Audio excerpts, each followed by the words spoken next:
We're plunging into the stark, unsettling reality of America's vast highway system, where 8 true horror stories from the lives of ordinary truck drivers await us. Each one, I promise you, is more chilling than the last. These aren't urban legends or whispers on the wind. They're raw, first-hand accounts from professional drivers who've faced terrifying, often unexplainable encounters on our nation's loneliest roads and darkest stretches. We've changed a few names to protect their identities, but every single core detail remains absolutely factual, ripped straight from their experiences. If you're new to the Fear Files family, please take a moment to hit that subscribe button for nightly doses of true horror that will undoubtedly have you glancing nervously over your shoulder. And don't forget to tap that notification bell so you never miss an episode. If you, or perhaps someone you know, has a disturbing trucker experience that needs to be shared, tell us about it in the comments below. Your story could truly help others grasp the very real dangers our truckers confront every single day. Now for our first terrifying account, the CB trap. I've been a big rig driver for almost 15 years now, and believe me, I truly thought I'd seen it all. I'm talking about brutal blizzards that white out the world, aggressive drivers who seem determined to cause a wreck, and endless breakdowns in the middle of nowhere. You name it, I've probably experienced it. But what happened to me on Interstate 40 in Arkansas just 3 years ago that still makes my hands tremble when I think about it. Some nights I'll wake up drenched in a cold sweat, completely haunted by that voice on the CB radio and the horrifying realization of just how close I came to something truly evil. It was late October, around 2 in the morning. I was on a run, hauling electronics from Little Rock all the way to Oklahoma City. That particular stretch of I-40 through Arkansas, especially between Russellville and Fort Smith, can be incredibly desolate at night. Picture endless, dark forests stretching out on both sides, with maybe one other truck passing in the opposite direction every 10 or 15 minutes. It's a profound kind of solitude, the type most people never truly experience unless they're a professional driver out here. I'd been behind the wheel since 6 a.m., so exhaustion was definitely starting to set in. My eyes burned and I was battling hard to keep them open. Suddenly a voice sliced through the static on channel 19. You know, the standard trucker channel. It was a woman, and she sounded absolutely, utterly terrified. "Please, somebody help me," she pleaded, her voice cracking with what sounded like genuine tears. My car broke down and I'm stuck on the side of the road. There's something wrong with my engine. I can't get it started. I'm scared to death out here alone. Please, if anyone can hear this, I need help. I have a daughter, about her age, maybe early 20s, and my heart just went right out to her. I know all too well how vulnerable a young woman can be, stranded on a dark highway in the dead of night. Without a second thought, I grabbed my CB handset and immediately responded. "This is Sooner Express, eastbound on I-40, I said, giving my company name. "I hear you, ma'am. What's your location? I can pull over and help." The relief in her voice was instant, palpable. "Oh, thank God. Thank you so much," she cried. I'm at mile marker 62, eastbound side. My hazard lights are on, but my phone's dead. I've been sitting here for almost an hour. I was starting to think no one would ever stop. Mile marker 62 was only about 12 miles ahead, so I told her I'd be there in roughly 10 minutes. She thanked me probably half a dozen times, her cries now clearly mixed with overwhelming relief. I felt a real sense of purpose, doing my part, helping someone in distress, just as countless other truckers had helped me over the years when I'd needed it. As I neared mile marker 62, I began to ease off the accelerator, my eyes scanning the darkness for her hazard lights. Sure enough, I spotted them flashing about a quarter mile ahead, a small car neatly pulled onto the right shoulder. I clicked on my four-ways and started to pull in behind her, making sure to leave ample space for any other traffic to pass safely. That's when something caught my eye, something that just didn't sit right and gave me a serious pause. The car was parked perfectly straight on the shoulder, almost meticulously, not angled in the way you'd expect from someone who had limped off the road with engine trouble. The hazard lights were indeed flashing, but they seemed too bright, too new. And crucially, there was absolutely no steam or smoke rising from under the hood, a telltale sign for an overheated engine. I sat there in my cab for a moment, my engine idling, trying to make sense of it. Something felt profoundly off, but in my exhaustion, I couldn't quite pinpoint it. Maybe I was just tired. Maybe I was just paranoid, I thought. I picked up my CB again, a knot forming in my stomach. "I'm the truck right behind you with the flashers," I said, trying to sound calm. "Are you okay, ma'am?" Her voice came back instantly, but it was strikingly different. The desperate crying was gone. She sounded almost eager. "Yes, I'm fine now that you're here. Can you come up to my car? I think there might be something wrong with my engine belt." And just like that, in that very moment, I knew something was terribly, terribly wrong. No genuinely stranded motorist talks about engine belts at 2 in the morning, especially not a young woman who, mere minutes earlier, had been sobbing with fear. My gaze sharpened on the car, and then I saw it. Movement in the deep shadows of the woods on the right side of the highway. There were at least 2 figures shifting between the trees, maybe even more. They were desperately trying to stay hidden, but I could clearly see them maneuvering, inching closer to the road. My blood ran absolutely cold as the terrifying realization slammed into me. This wasn't a breakdown. This was a setup. My hand shot out for the CB handset, but before I could even open my mouth, her voice came back over the radio again. This time, it was completely devoid of any fear or distress. The scared, crying girl I'd heard just moments before was utterly gone, replaced by someone who sounded cold, hard, and utterly calculating. "Come on up here, driver. We know you can see us. Don't make this harder than it has to be." My heart hammered against my ribs. I slammed my truck into gear, and without a second's hesitation, I floored it, merging back onto the highway as fast as 18 wheels and 40,000 pounds of cargo would allow. In my rearview mirrors, I could see figures, dark blurs, sprinting out of the woods toward the road, but they were too late. I was already accelerating away, the massive rig rumbling beneath me. My CB crackled back to life, but now it was a man's voice, absolutely furious and laced with raw profanity. He was screaming insults, threatening what they'd do if they ever caught me. The sound sent shivers down my spine, even as I sped away. Still shaking, I switched to channel 17 and broadcast an urgent warning to any other drivers in the area. "This is Sooner Express, eastbound on I-40 near mile marker 62. There are people attempting to ambush trucks at that location. Do not stop if you see a broken-down car with flashing hazards. Repeat, it is a trap." A voice immediately responded, thankfully. It was another trucker, an older guy, calm and steady. "Copy that, Sooner Express. This is Maverick, hauling westbound about 20 miles from your location. I'm calling the Arkansas State Police right now.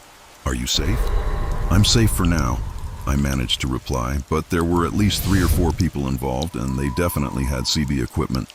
They're probably still monitoring this channel. Sure enough, that furious male voice came back over channel 19, issuing even more threats and boasting that they knew these highways better than any cops. The other trucker and I both switched back to channel 17, staying in contact. Our voices a lifeline until we passed each other going in opposite directions. About 30 minutes later, I heard the Arkansas State Police on my CB asking for the driver who reported the attempted ambush. I identified myself and gave them my location. They said units were already heading to mile marker 62 and asked if I'd be willing to meet them at the next truck stop to give an official statement. I met the troopers at a Flying J just outside Fort Smith, and what they told me there made my blood run absolutely cold all over again. This wasn't the first such incident on that highway stretch, they explained. There had been 3 other occurrences in the past 6 months, all involving fake breakdowns and CB radios used to lure unsuspecting truckers into stopping. In one horrifying case, a Tennessee driver was brutally beaten and robbed after pulling over to help what he genuinely thought was a stranded motorist. In another, a driver was lucky enough to grow suspicious and drive away, much like I had. But the third case, that one was the most disturbing of all. A Missouri driver had simply vanished without a trace. His truck was found abandoned at mile marker 58, just 4 short miles from where they'd tried to ambush me. The driver himself was never, ever found. The troopers strongly suspected it was the same ruthless group, likely having moved their operation a few miles down the highway after the previous incidents made the original spot too risky. They were deliberately targeting truckers, they said, because we often carry substantial amounts of cash, expensive CB equipment, and sometimes incredibly valuable cargo. Plus, they knew, perhaps better than anyone, that truckers are instinctively more inclined to stop and help someone in need. It's a deeply ingrained part of our road culture. When the troopers finally reached mile marker 62, the car was predictably gone, and there was no sign whatsoever of the ambushers. However, they did find fresh tire tracks in the woods where vehicles had clearly been hidden, and a scattering of cigarette butts indicated people had been waiting there for hours. I gave the troopers my statement and contact information. and they promised to call if anything else came up. As I walked back to my truck, feeling utterly drained, one of the younger troopers pulled me aside, his expression grim. "You were smart to get out of there when you did," he said, his voice low. "These people aren't just looking to rob trucks. Based on what happened to that Missouri driver, I think they're capable of a lot worse." I completed my run to Oklahoma City, but the chilling reality of what had almost happened never left me. The scariest part, truly, was how utterly convincing that woman's voice had been at first. She'd sounded genuinely terrified and desperate. If I hadn't noticed those few strange details about her car and caught sight of that movement in the woods, I probably would have walked right into their trap, and my story might have ended very differently.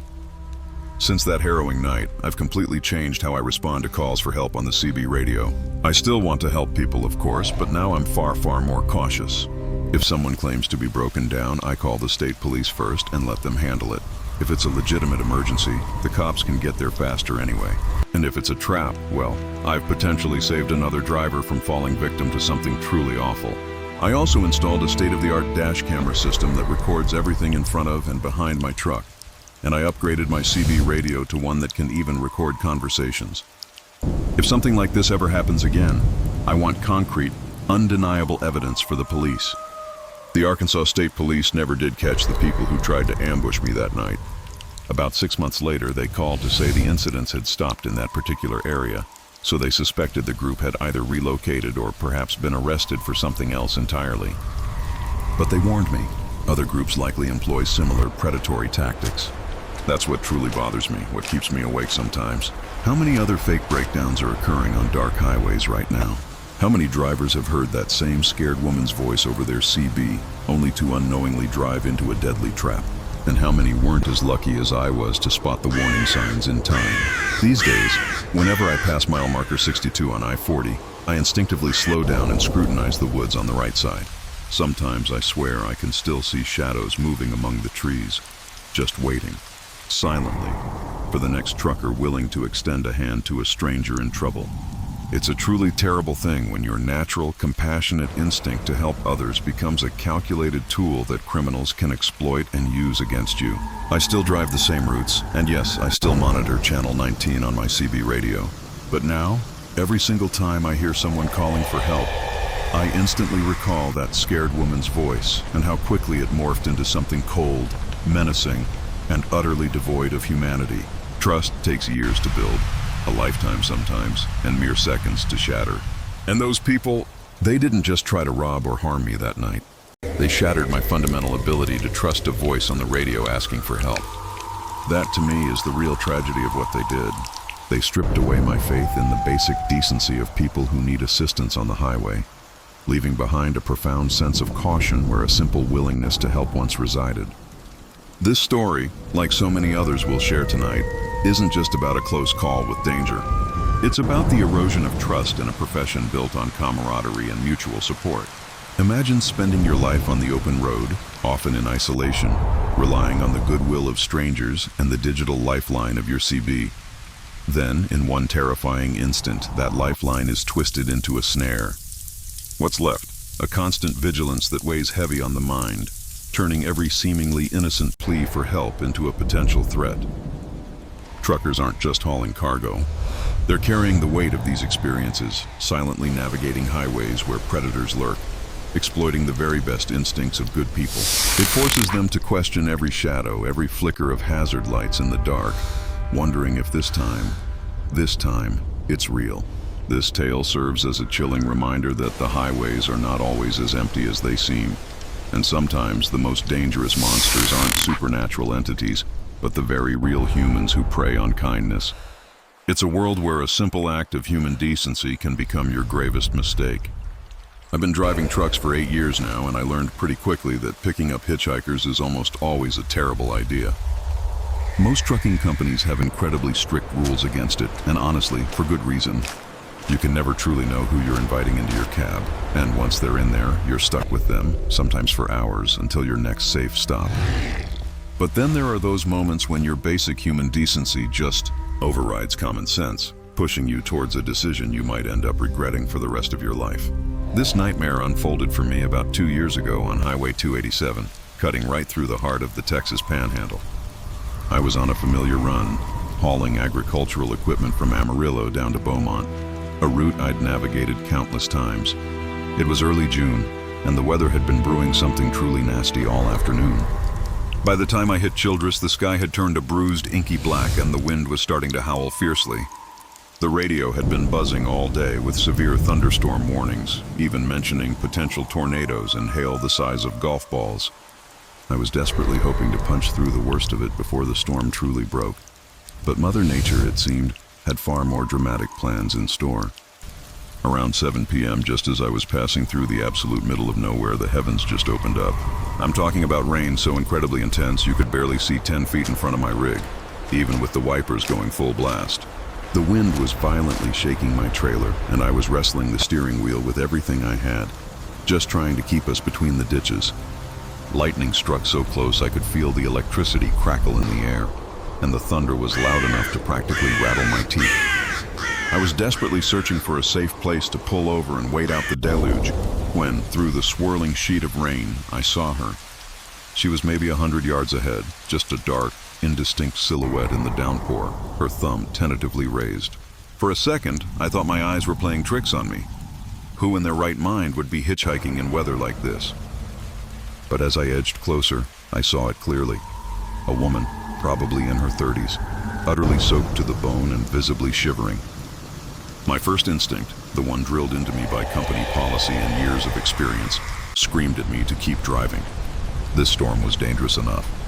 I didn't need any added complications, but then my headlights cut through the gloom and landed on her face. She wasn't just wet and cold. She was absolutely terrified. She looked like someone who had been running from something far more menacing than the weather, and the sheer desperation in her eyes just tugged at my heart. I pulled over, the brakes hissing against the rain, and rolled down my passenger window. She stumbled towards the truck, shaking uncontrollably, and I honestly couldn't tell if it was from the brutal cold or sheer terror. "Please help me!" She screamed over the roar of the storm, her voice raw.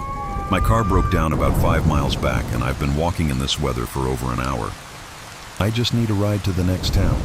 She seemed harmless enough. A petite woman, maybe 5'4", wearing jeans and a t-shirt that were completely drenched. No obvious weapons, no bulky backpack or bag that could conceal anything suspicious. Just a scared woman, utterly at the mercy of a monstrous storm. "Get in," I found myself saying, completely against my better judgment. "But I can only take you as far as the next truck stop." She practically tumbled into the cab, dripping water everywhere, but so incredibly grateful she was almost crying. "Thank you so much," she gasped, her voice trembling. "I honestly thought I was going to die out there." "My name is Linda." She introduced herself as Linda Kowalski. I told her my name was Maria, and reaching into my sleeper berth, handed her a clean towel. She dried her face and hair, but the shivers wouldn't stop. I cranked up the heat and with renewed caution, eased the rig back onto the road, driving slowly and carefully through the blinding storm. Initially, everything seemed normal. Linda was quiet, mostly just staring out at the relentless rain, occasionally mumbling a heartfelt thank you. She genuinely seemed appreciative, and I started to feel a small, warm glow of satisfaction. Glad I hadn't left her out there. The storm, however, showed no signs of letting up. But after we'd covered about 10 miles, a creeping sense of unease started to settle in. First, I noticed she kept looking at me instead of out the window. Not just an occasional glance, but long, intense stares, as if she were meticulously studying my face. Every time I'd catch her eye, she'd offer a smile. But it wasn't the kind of friendly smile that put you at ease. It was a cold, practiced grimace that sent a shiver down my spine, quite unrelated to the weather. Then she started asking personal questions that felt incredibly inappropriate for someone I'd just picked up. How long had I been driving? Was I married? Did I have children? Where did I live when I wasn't on the road? And then the kicker, how much money do you make? That last question especially slammed the alarm bells in my head. "Why do you want to know about my finances?" I asked, my voice sharper than I intended. Her expression changed instantly. The mask of fake gratitude simply vanished, replaced by something unnervingly cold and calculating. "Just making conversation," she said, but her voice now had a hard, metallic edge I hadn't heard before. I told her I preferred to concentrate on driving in the terrible weather. hoping she'd take the hint and drop it. But instead of backing off, her questions became even more aggressive. She wanted to know what I was hauling, exactly where I was delivering it, and what route I usually took. These weren't idle questions. They were the kind of detailed information only someone planning a robbery would ask. By this point, I was seriously worried, my heart beginning to pound a frantic rhythm against my ribs. We were still in the absolute middle of nowhere, with at least 20 miles to go before the next truck stop. The storm outside was still raging, a violent wall of wind and rain, which meant I couldn't just pull over and tell her to get out. But I also couldn't shake the chilling feeling that I had made a terrible, potentially fatal mistake. That's when she calmly reached into her pocket and pulled out a cell phone. She had told me her car broke down, and she'd been walking for over an hour in this torrential downpour. Yet the phone looked completely dry, no water damage, no condensation on the screen. If she'd truly been out there in that deluge for an hour, that phone should have been absolutely soaked. She made a call, speaking in a low, hushed tone so I couldn't catch everything. But I clearly heard a few terrifying words. Something about got one in 20 miles out and agricultural equipment. She was talking about me and my load, and the horrifying realization dawned on me, sickeningly, that this hadn't been a random breakdown at all. This was meticulously planned. When she hung up, she turned to me with that same cold, reptilian smile. Change of plans, Maria. I need you to take the next exit and head north toward Quanah. No, I said, trying desperately to keep my voice steady, to project an authority I certainly didn't feel. I told you I could only take you to the next truck stop on this highway. That's where you get out. Her smile vanished completely, replaced by an icy glare. I'm not asking you, Maria, I'm telling you. Take the next exit north, or this is going to get very unpleasant for both of us. That's when I saw the knife. She'd pulled it out of her other pocket, a wicked-looking folding knife with about a 4-inch blade. She held it low next to her leg, almost casually, but the message was stark and utterly terrifying. I was no longer giving a stranded hitchhiker a ride. I was being kidnapped. My mind raced, a whirlwind of panic and desperate strategies. I was trapped in my own truck, held hostage by an armed woman who clearly had accomplices waiting somewhere ahead. The relentless storm outside meant there was no traffic, no one to see if something terrible happened to me. Even if I could somehow reach my CB radio, who would I call? The nearest town was still miles away, and the storm was jamming communication. But then, a memory flashed into my mind, something my trainer had told me years ago. If you ever find yourself in a dangerous situation in your truck, Maria, use the size and weight of the vehicle to your advantage. A big rig is a powerful weapon if you know how to use it. The next exit was coming up in about 2 miles. I could just make out the green sign through the blurry rain, and I knew with chilling certainty that once I took that exit, I'd be completely at the mercy of Linda and whoever was waiting for her. I had to do something, and I had to do it before then. While we were still on the main highway, I started slowing down gradually, making it look like I was preparing to take the exit. Linda relaxed slightly, a subtle shift in her posture telling me she thought I was cooperating. But instead of turning onto the exit ramp, I suddenly swerved the steering wheel hard to the right and drove straight off the highway, directly into the grassy median. The truck bounced and lurched violently as we hit the uneven ground, throwing Linda hard against the passenger door. The knife, thank God, flew out of her hand and clattered somewhere on the cab floor. I slammed on the brakes, and the massive truck skidded to a jarring stop in the muddy grass, pitching us forward. Before Linda could even begin to recover, I had my door open and was leaping down from the cab. The freezing rain hit me like a solid wall. For 12 years, I've been a truck driver, and believe me, I've seen it all. Furniture, electronics, food, heavy machinery, you name a cargo, I've probably hauled it. Most days, you know exactly what's behind you, either because you watched it being loaded or you've got a stack of detailed paperwork. But then there are the sealed loads, especially with certain companies. You pick up a trailer that's already full, already locked, and you're told not to open it until you hit your destination. Usually it's just a security thing, trying to prevent theft or tampering, and I never gave them a second thought. Not until 3 years ago, anyway. What happened to me on Route 2 in northern Michigan completely changed my mind. I swear I'll never haul another mystery load as long as I live.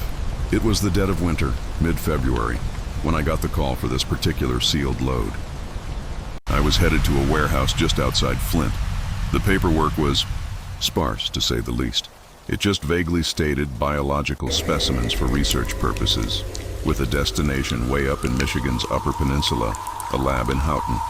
That's a solid 6-hour haul through some seriously remote forested wilderness. But the pay? It was outstanding, and I really needed the cash at the time. Right from the moment I pulled up, the warehouse felt wrong. It was tucked away deep in a mostly deserted industrial park, and the building itself was more bunker than typical freight hub. No windows anywhere, just thick concrete walls and a few loading docks. Security was unbelievably tight. I had to flash my ID at 2 separate checkpoints and sign what felt like a small novel of forms before they'd even let me near the trailer. And then, the guys bringing it out were in full hazmat suits. That immediately set my nerves on edge. I tried asking the supervisor what kind of biological specimens needed that level of protection, but he just brushed me off, saying it was standard procedure, and I shouldn't worry. Easy for him to say. The trailer itself was a standard 53-foot refrigerated unit. They instructed me to keep it at precisely 38 degrees Fahrenheit for the whole trip. They even gave me a special phone number, just for refrigeration unit issues. Before hooking up, I went through my usual pre-trip inspection. Everything appeared normal. Tires were good, lights worked, seals on the doors looked proper. But then, as I got closer to the back, a smell hit me. It was faint at first, but unmistakable. It took me straight back to my grandfather's hunting cabin, the time his freezer broke and all the deer meat spoiled. That sweet, rotten stench that turned my stomach. I brought it up to the supervisor, but he just waved it off, saying it was normal for this kind of cargo, and the refrigeration would handle it. I wasn't buying it, not entirely, but I'd already signed the contracts. I needed that money. So I hooked up and started the long 6-hour journey north. The first few hours passed without incident. I rolled through Saginaw, then Bay City, before turning northwest onto Route 10. The weather was typical Michigan February, gray, cold, with streaks of snow clinging to the ground. The trailer pulled smoothly, and the refrigeration unit held its temperature perfectly. My CB hummed with the usual chatter, drivers grumbling about road conditions, traffic. Everything felt utterly normal. Around 4 p.m., I made the turn onto Route 2, heading west, deeper into the Upper Peninsula. This is where Michigan truly changes. The farms and small towns melt away, replaced by dense, endless forests, stretching for miles without a single sign of human habitation. In winter, as daylight fades, it gets incredibly desolate, almost eerie. But I knew this route, so I wasn't particularly worried. Then, about an hour into Route 2, just as the sun began to dip below the tree line, I heard it. A faint thumping from the trailer behind me, like something heavy had shifted and toppled over. Loose cargo sometimes does that, so I wasn't immediately alarmed. But then it came again, louder, and this time it sounded deliberate, like something was hitting the inside walls of the trailer. I snatched up my CB and tried the special number they'd given me, but nothing. Dead air. I was in the absolute middle of nowhere, surrounded by nothing but trees, and northern Michigan cell service is notoriously unreliable anyway. My plan shifted. Find the next rest area, hunt down a payphone. Meanwhile, the thumping from the trailer kept going, growing more frequent, more violent. It truly sounded like whatever was inside was getting agitated. A disturbing thought began to form. What if these weren't specimens at all? What if they were live animals? Lab animals, maybe, being shuttled between research facilities. That would explain the smell, the noise, and all the secrecy. About 10 miles further down the road, I spotted a small rest area. Just a lonely gravel lot, a couple of picnic tables, and an outhouse. No payphone to be seen. But I had to stop. I had to know what was going on in that trailer. The thumping had become so incessant and loud, I was genuinely worried something inside would break loose and damage the refrigeration unit. I pulled my rig to the far end of the lot, putting as much distance as possible between my truck and the few other cars there. Darkness was closing in fast, and the temperature was plummeting. Clutching my flashlight, I walked back to the trailer. The closer I got, the more intensely the smell assaulted me. It wasn't just that sweet, rotten odor from the warehouse anymore. Now, something else was woven into it, a pungent, sickly mix of wet dog and ammonia. I moved along the side of the trailer, straining to hear. For a beat, everything fell silent. Then, as my hand reached the cold metal of the back doors, a sound sliced through the quiet that froze me to the bone. It wasn't a thump. It wasn't a bang. It was scratching. Long, deliberate scrapes, like something with claws, was dragging itself across the metal. The scratching wasn't coming from just one spot. It was originating from multiple points inside, growing more frantic with each scrape. It wasn't random shifting anymore. It sounded like whatever was in there was desperately trying to claw its way out. I pressed my ear against the cold metal, hearing other noises too. A strange clicking, and something that sounded eerily like whimpering or whining. Genuine fear started to set in. This wasn't normal. This wasn't just cargo. I began to suspect I'd stumbled into something truly illegal. Were they smuggling exotic animals? Or something far, far worse? My mind raced, settling on one clear thought. I needed to call the police the moment I found a working signal. But as I turned, hurrying back towards my cab, the scratching suddenly completely ceased. The trailer fell into an absolute chilling silence, a quiet that was somehow even more terrifying than all the noise had been. I stood frozen in the deepening darkness, the only sounds the whispering wind in the trees and the faint hum of traffic miles away on the highway. That's when it hit me, the smell. It was intensifying, becoming overpoweringly strong, and it wasn't just clinging to the trailer anymore. It was everywhere, surrounding me as if whatever had been inside had somehow, impossibly, gotten out. I whipped my flashlight around, scanning the darkness, but there was nothing out of place.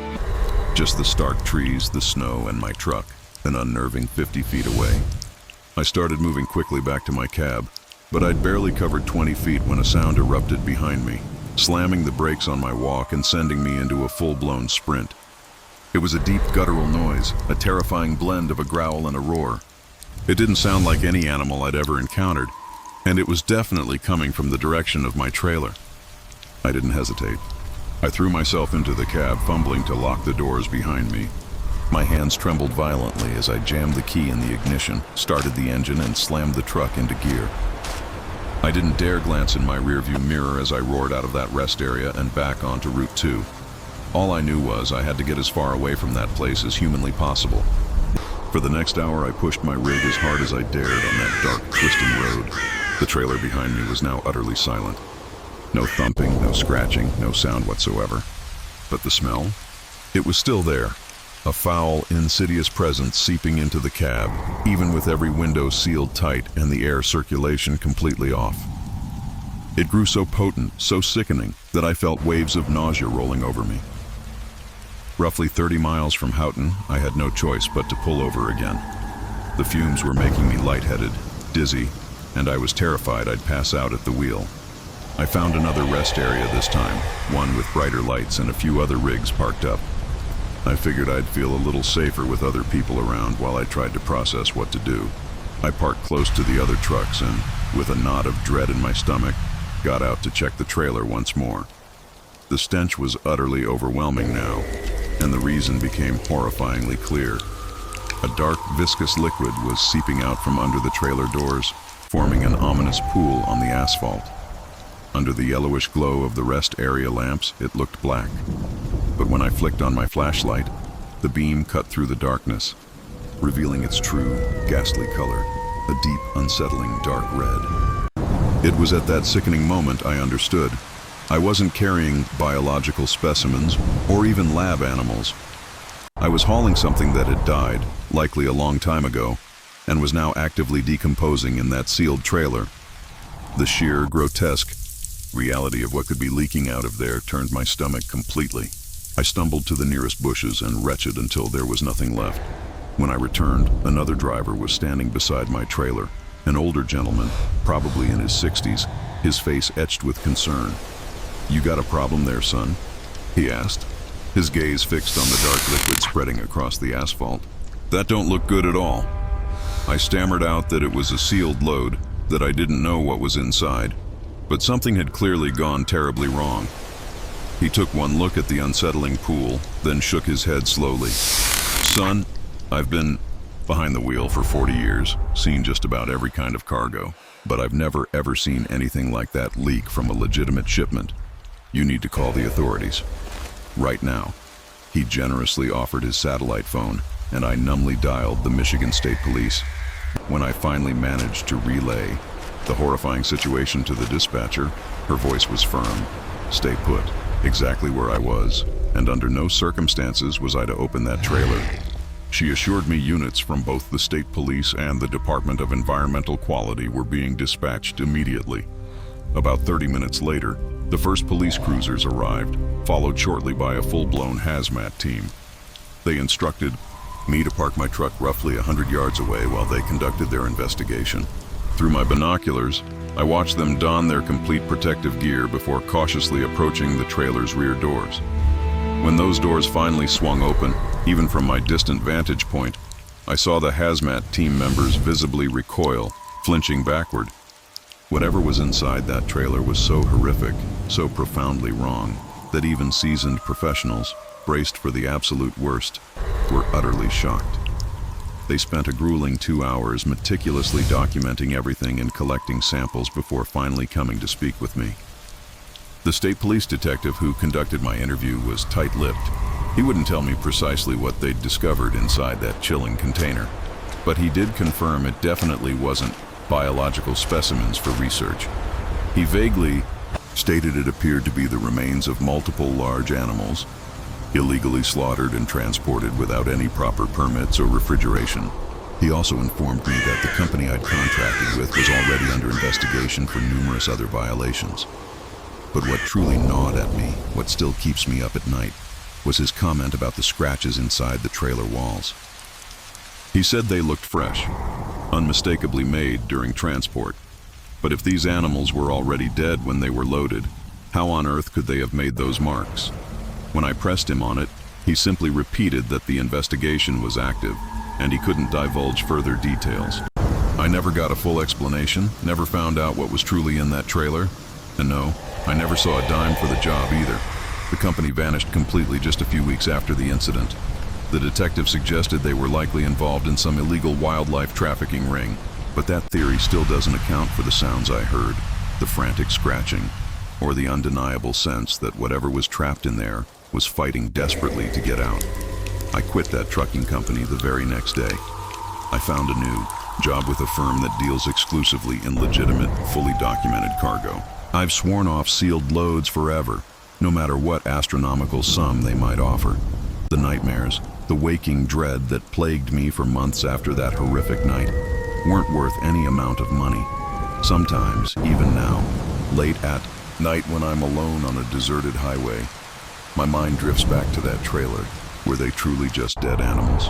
Or was something still breathing, still conscious when I hitched that load? And if they were alive, what unspeakable horrors did they endure during those 6 endless hours on the road?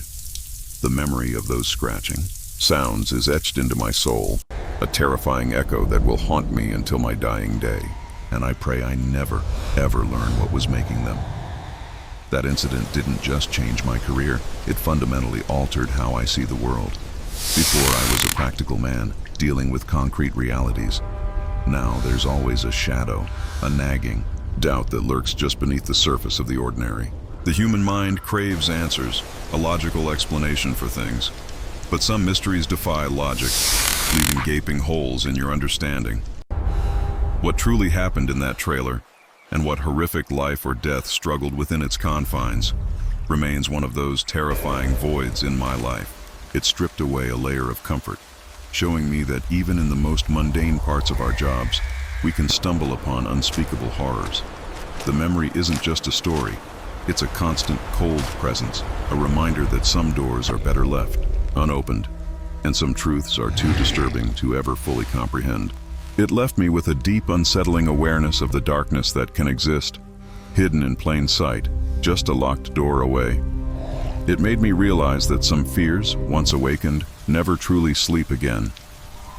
I've been driving a truck for a solid 10 years now, and I genuinely thought I knew every single truck stop, every rest area, and every fuel station between Atlanta and Savannah like the back of my hand.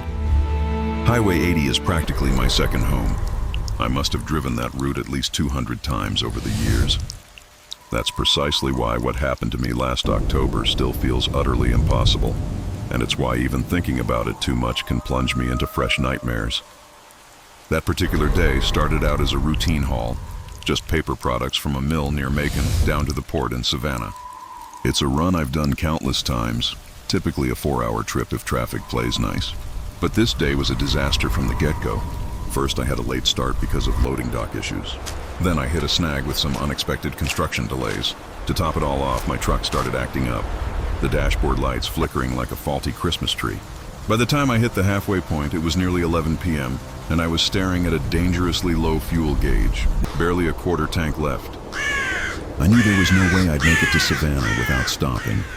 The real problem was, most truck stops along that stretch shut down their fuel islands by midnight, and I was cutting it incredibly close.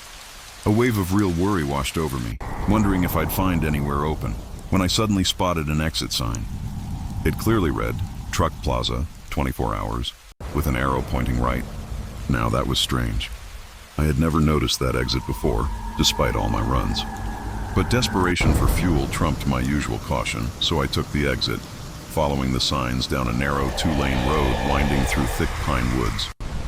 About 2 miles in, the truck stop finally appeared, and my first reaction was pure, unadulterated relief. It looked like a decent-sized place, maybe 20 parking spots, with what appeared to be a full-service restaurant attached to the main building. Several trucks were already parked, and I could see the warm glow of lights spilling from the restaurant windows. Honestly, everything seemed completely normal and welcoming. I pulled up to a fuel island, cut the engine, and stepped out of my cab. The pumps looked a bit older than what I was used to, but they seemed functional enough. I headed straight for the building to pay, knowing most places require prepayment after midnight for security. It was inside the building where that first trickle of unease started to spread. The decor looked like it hadn't seen an update since perhaps the 1970s. Wood-paneled walls, a shockingly orange carpet, and old-fashioned cash registers with chunky buttons and mechanical displays.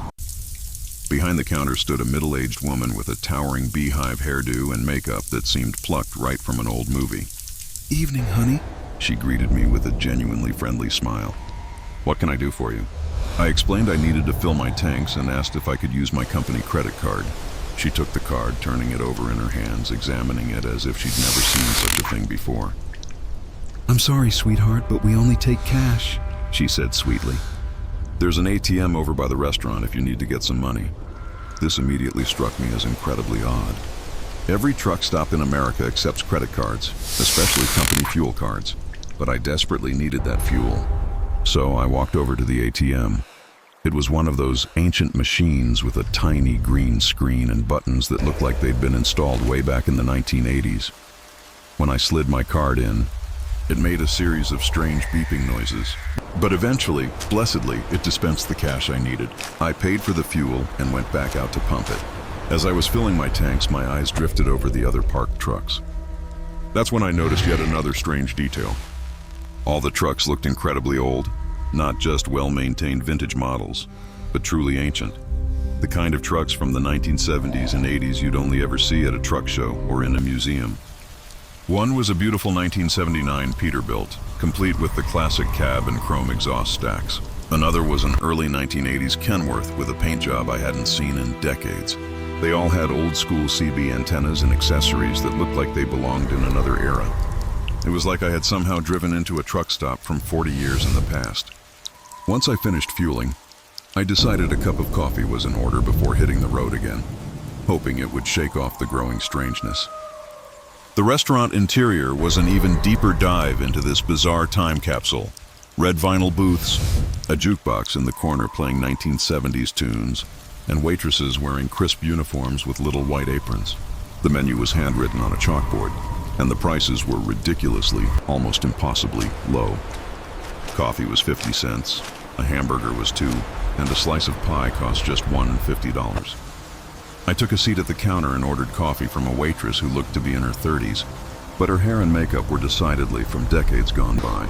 As I took in my surroundings, I noticed all the other customers seemed to be from the same era. Men wore old-fashioned trucker caps and shirts with logos from companies I was pretty sure had vanished years ago. Women had big teased hair and clothes that screamed a different time. Even the conversations I overheard were utterly baffling. They were discussing fuel prices that made no sense, complaining about paying 80 cents a gallon when I had just shelled out over $3. They talked about CB radio channels and trucking regulations I'd never heard of. I even heard one man discussing a load he was hauling for a company I knew for certain had been bought out and renamed back in the 1990s. A serious sense of discomfort began to creep over me, like I'd accidentally stumbled into some kind of elaborate historical reenactment or a strange theme restaurant. Yet everyone around me was acting completely normal, as if nothing at all was out of the ordinary. When I tried to pay for my coffee with modern bills, the waitress stared at them oddly, asking if I had anything smaller. I just left a $5 bill on the counter, which seemed to satisfy her, and practically bolted for the door. As I was leaving, I overheard one of the truck drivers at a booth say something that made my skin crawl. "That new girl sure is dressed funny," he remarked to his companion. Look at them clothes she's wearing. "And that truck of hers, I've never seen anything like it." They were talking about me. My truck is a 2019 Freightliner, modern but certainly not some outlandish anomaly. And my clothes were just jeans and a company shirt. Nothing that should have drawn any attention. But apparently in this place, I was the one who looked out of place. I practically ran back to my truck, desperate to get out of there. But as I was doing my pre-trip inspection before leaving, one of the other drivers approached me. He was an older man, probably in his 60s, wearing a flannel shirt and a trucker cap with a patch from a company I didn't recognize.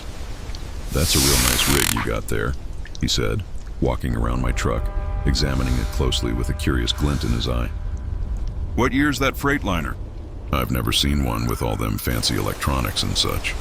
I told him it was a 2019 model, and he looked at me like I was completely out of my mind. "2019? He scoffed, then chuckled. "Come on now, girl. Quit pulling my leg. It's only 1983. They don't make trucks like this yet." My heart started hammering against my ribs as the full horror of what he was saying sank in. According to this man, it was 1983. But I knew with every fiber of my being that it was October 2023 when I'd pulled into that truck stop. I looked at his truck again, a 1970s Peterbilt that somehow looked brand new, and suddenly everything started to click into place in the most terrifying way imaginable. Somehow, inexplicably, I had stumbled into a truck stop that existed in the wrong time. Either I had gone back in time, or this place was a pocket of the past, or something even stranger was happening that I couldn't even begin to comprehend. I mumbled something about needing to get going and scrambled into my cab as fast as humanly possible. My hands were shaking so violently I almost dropped the key as I started the engine and threw the truck into gear. I peeled out of that truck stop parking lot faster than I had ever driven with a full load, desperate to get back to the main highway and away from whatever impossible nightmare I had just experienced. The drive back to Highway 80 felt like an eternity, even though it was only about 2 miles. When I finally reached the on-ramp and merged back onto the interstate, a choked breath escaped me. Everything looked normal. Modern trucks, typical traffic, contemporary billboards and signs. I was back in 2023 where I belonged. I drove straight through to Savannah without another stop, delivered my load, and immediately called my dispatcher to tell him what had happened. He just thought I was either joking or having some kind of exhaustion-induced breakdown. When I insisted I was serious, he just told me to get some sleep and we'd talk about it when I got back to the terminal. The very next morning, I called the Georgia Department of Transportation to ask about truck stops along Highway 80. I described the exact location where I had stopped, but they told me there was no truck stop at that exit. According to their records, there was nothing but woods and private property in that area. The following week, I drove back to that exact spot, determined to prove to myself that I hadn't imagined the whole terrifying ordeal. I found the exit sign and took the same route down the 2-lane road through the pine woods. But when I got to where the truck stop should have been, there was nothing there. Just trees and an empty field. No building, no fuel pumps, no parking lot, absolutely nothing. I asked other drivers who regularly run Highway 80 if they had ever seen a truck stop at that location. Most said no. But one older driver told me something that sent a bone-chilling shiver down my spine. He said that back in the 1980s, there used to be a truck stop in that area called Pine Woods Plaza that was incredibly popular with drivers. But it had burned down in 1984 and was never rebuilt. According to him, several drivers had tragically died in that fire, including some who were sleeping in their cabs in the parking lot when the restaurant caught fire and the flames spread to the fuel pumps. He called it one of the worst truck stop disasters in Georgia history, and he said that area had been considered cursed ever since. I've never found any official records of this fire, and I've never been able to find anyone who can officially confirm that story. But I also have never been able to explain what happened to me that night. I know what I saw, what I experienced, and what I heard those people say. I was in a truck stop from 1983, surrounded by drivers and trucks from 40 years ago. Since that night, I've completely changed my route between Macon and Savannah. I take Highway 16 instead of Highway 80 now, even though it adds almost an hour to my drive time. I simply cannot bring myself to pass that exit again, and I absolutely refuse to drive that stretch of road after dark. Other drivers think I'm crazy, and maybe I am, but I know what I experienced, and I know deep in my soul that it was real. That night haunts me constantly. It's hard to reconcile what I know to be true with what I experienced in that phantom truck stop.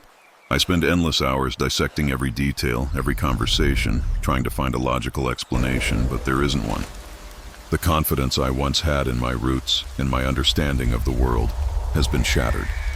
Every unfamiliar exit sign, every dimly lit rural road now sparks a primal fear. I drive with a constant undercurrent of dread, always wondering if I'll turn a corner and stumble into another impossible place, another glitch in time. It makes you question everything you thought you knew about reality, about what's possible and what isn't.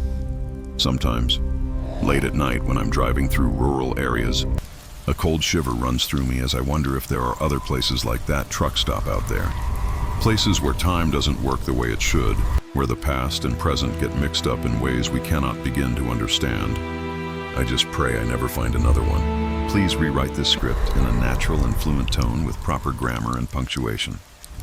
Make sure it sounds human, emotionally engaging, and easy to follow, while keeping the original meaning and message intact without heading and more 100 words related this script in the end.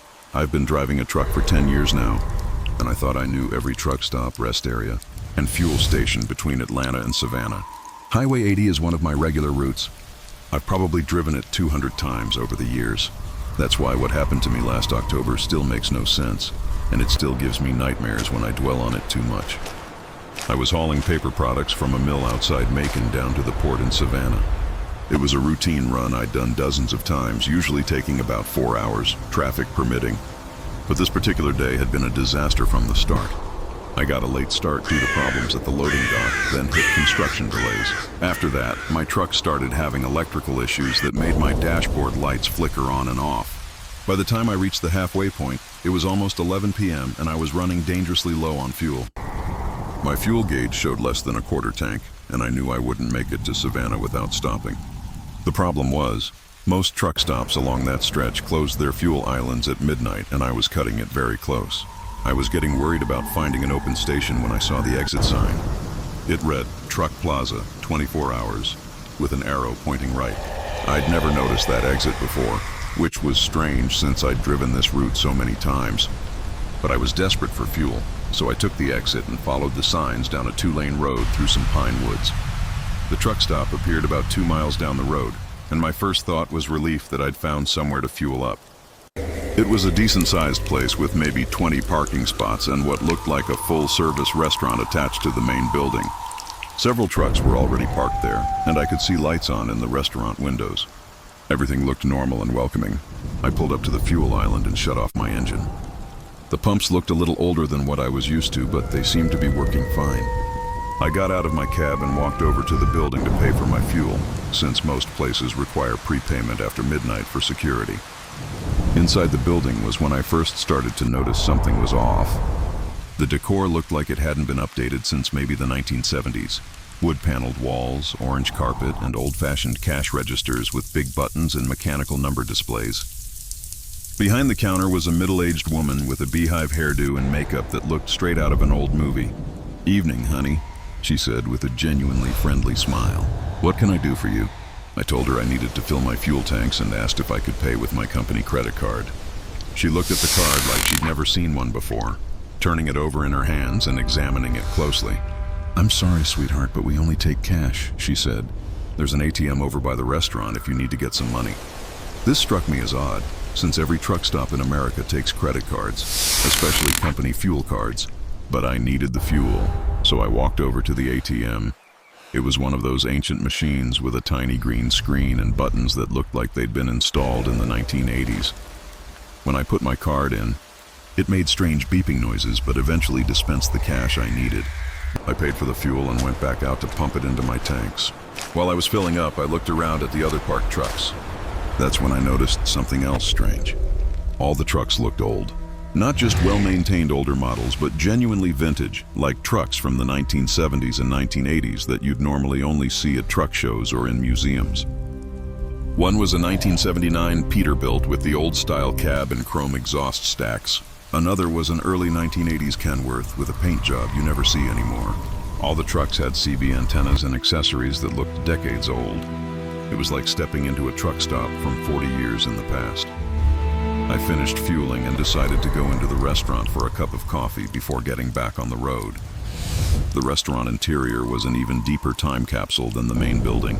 Red vinyl booths, a jukebox in the corner playing 1970s tunes, and waitresses wearing uniforms with little white aprons. The menu was handwritten on a chalkboard, and the prices were ridiculously low. Coffee was 50 cents, hamburgers were $2, and pie was $1.50. I sat at the counter and ordered coffee from a waitress who looked to be in her 30s, but her hair and makeup were from decades ago. As I looked around, I realized all the other customers looked the same way. Men wearing trucker caps and shirts with logos from companies I was pretty sure had gone out of business years ago. Women with big hair and clothes that looked like they belonged to a different era. The conversations I overheard were strange too. They were talking about fuel prices that made no sense, complaining about paying 80 cents a gallon when I had just paid over $3. They discussed CB radio channels and trucking regulations I'd never heard of. One man was talking about a load he was hauling to a company I knew for certain had been bought out and renamed in the 1990s. I started to feel seriously uncomfortable, like I'd accidentally walked into some kind of historical reenactment or theme restaurant. But everyone was acting completely normal, as if nothing was unusual. When I tried to pay for my coffee with modern bills, the waitress looked at them strangely and asked if I had anything smaller. I left a $5 bill on the counter, which seemed to satisfy her, and headed for the door. As I was leaving, I heard one of the truck drivers at a booth say something that made my skin crawl. "That new girl sure is dressed funny," he remarked to his companion. "Look at them clothes she's wearing. And that truck of hers, I've never seen anything like it." They were talking about me.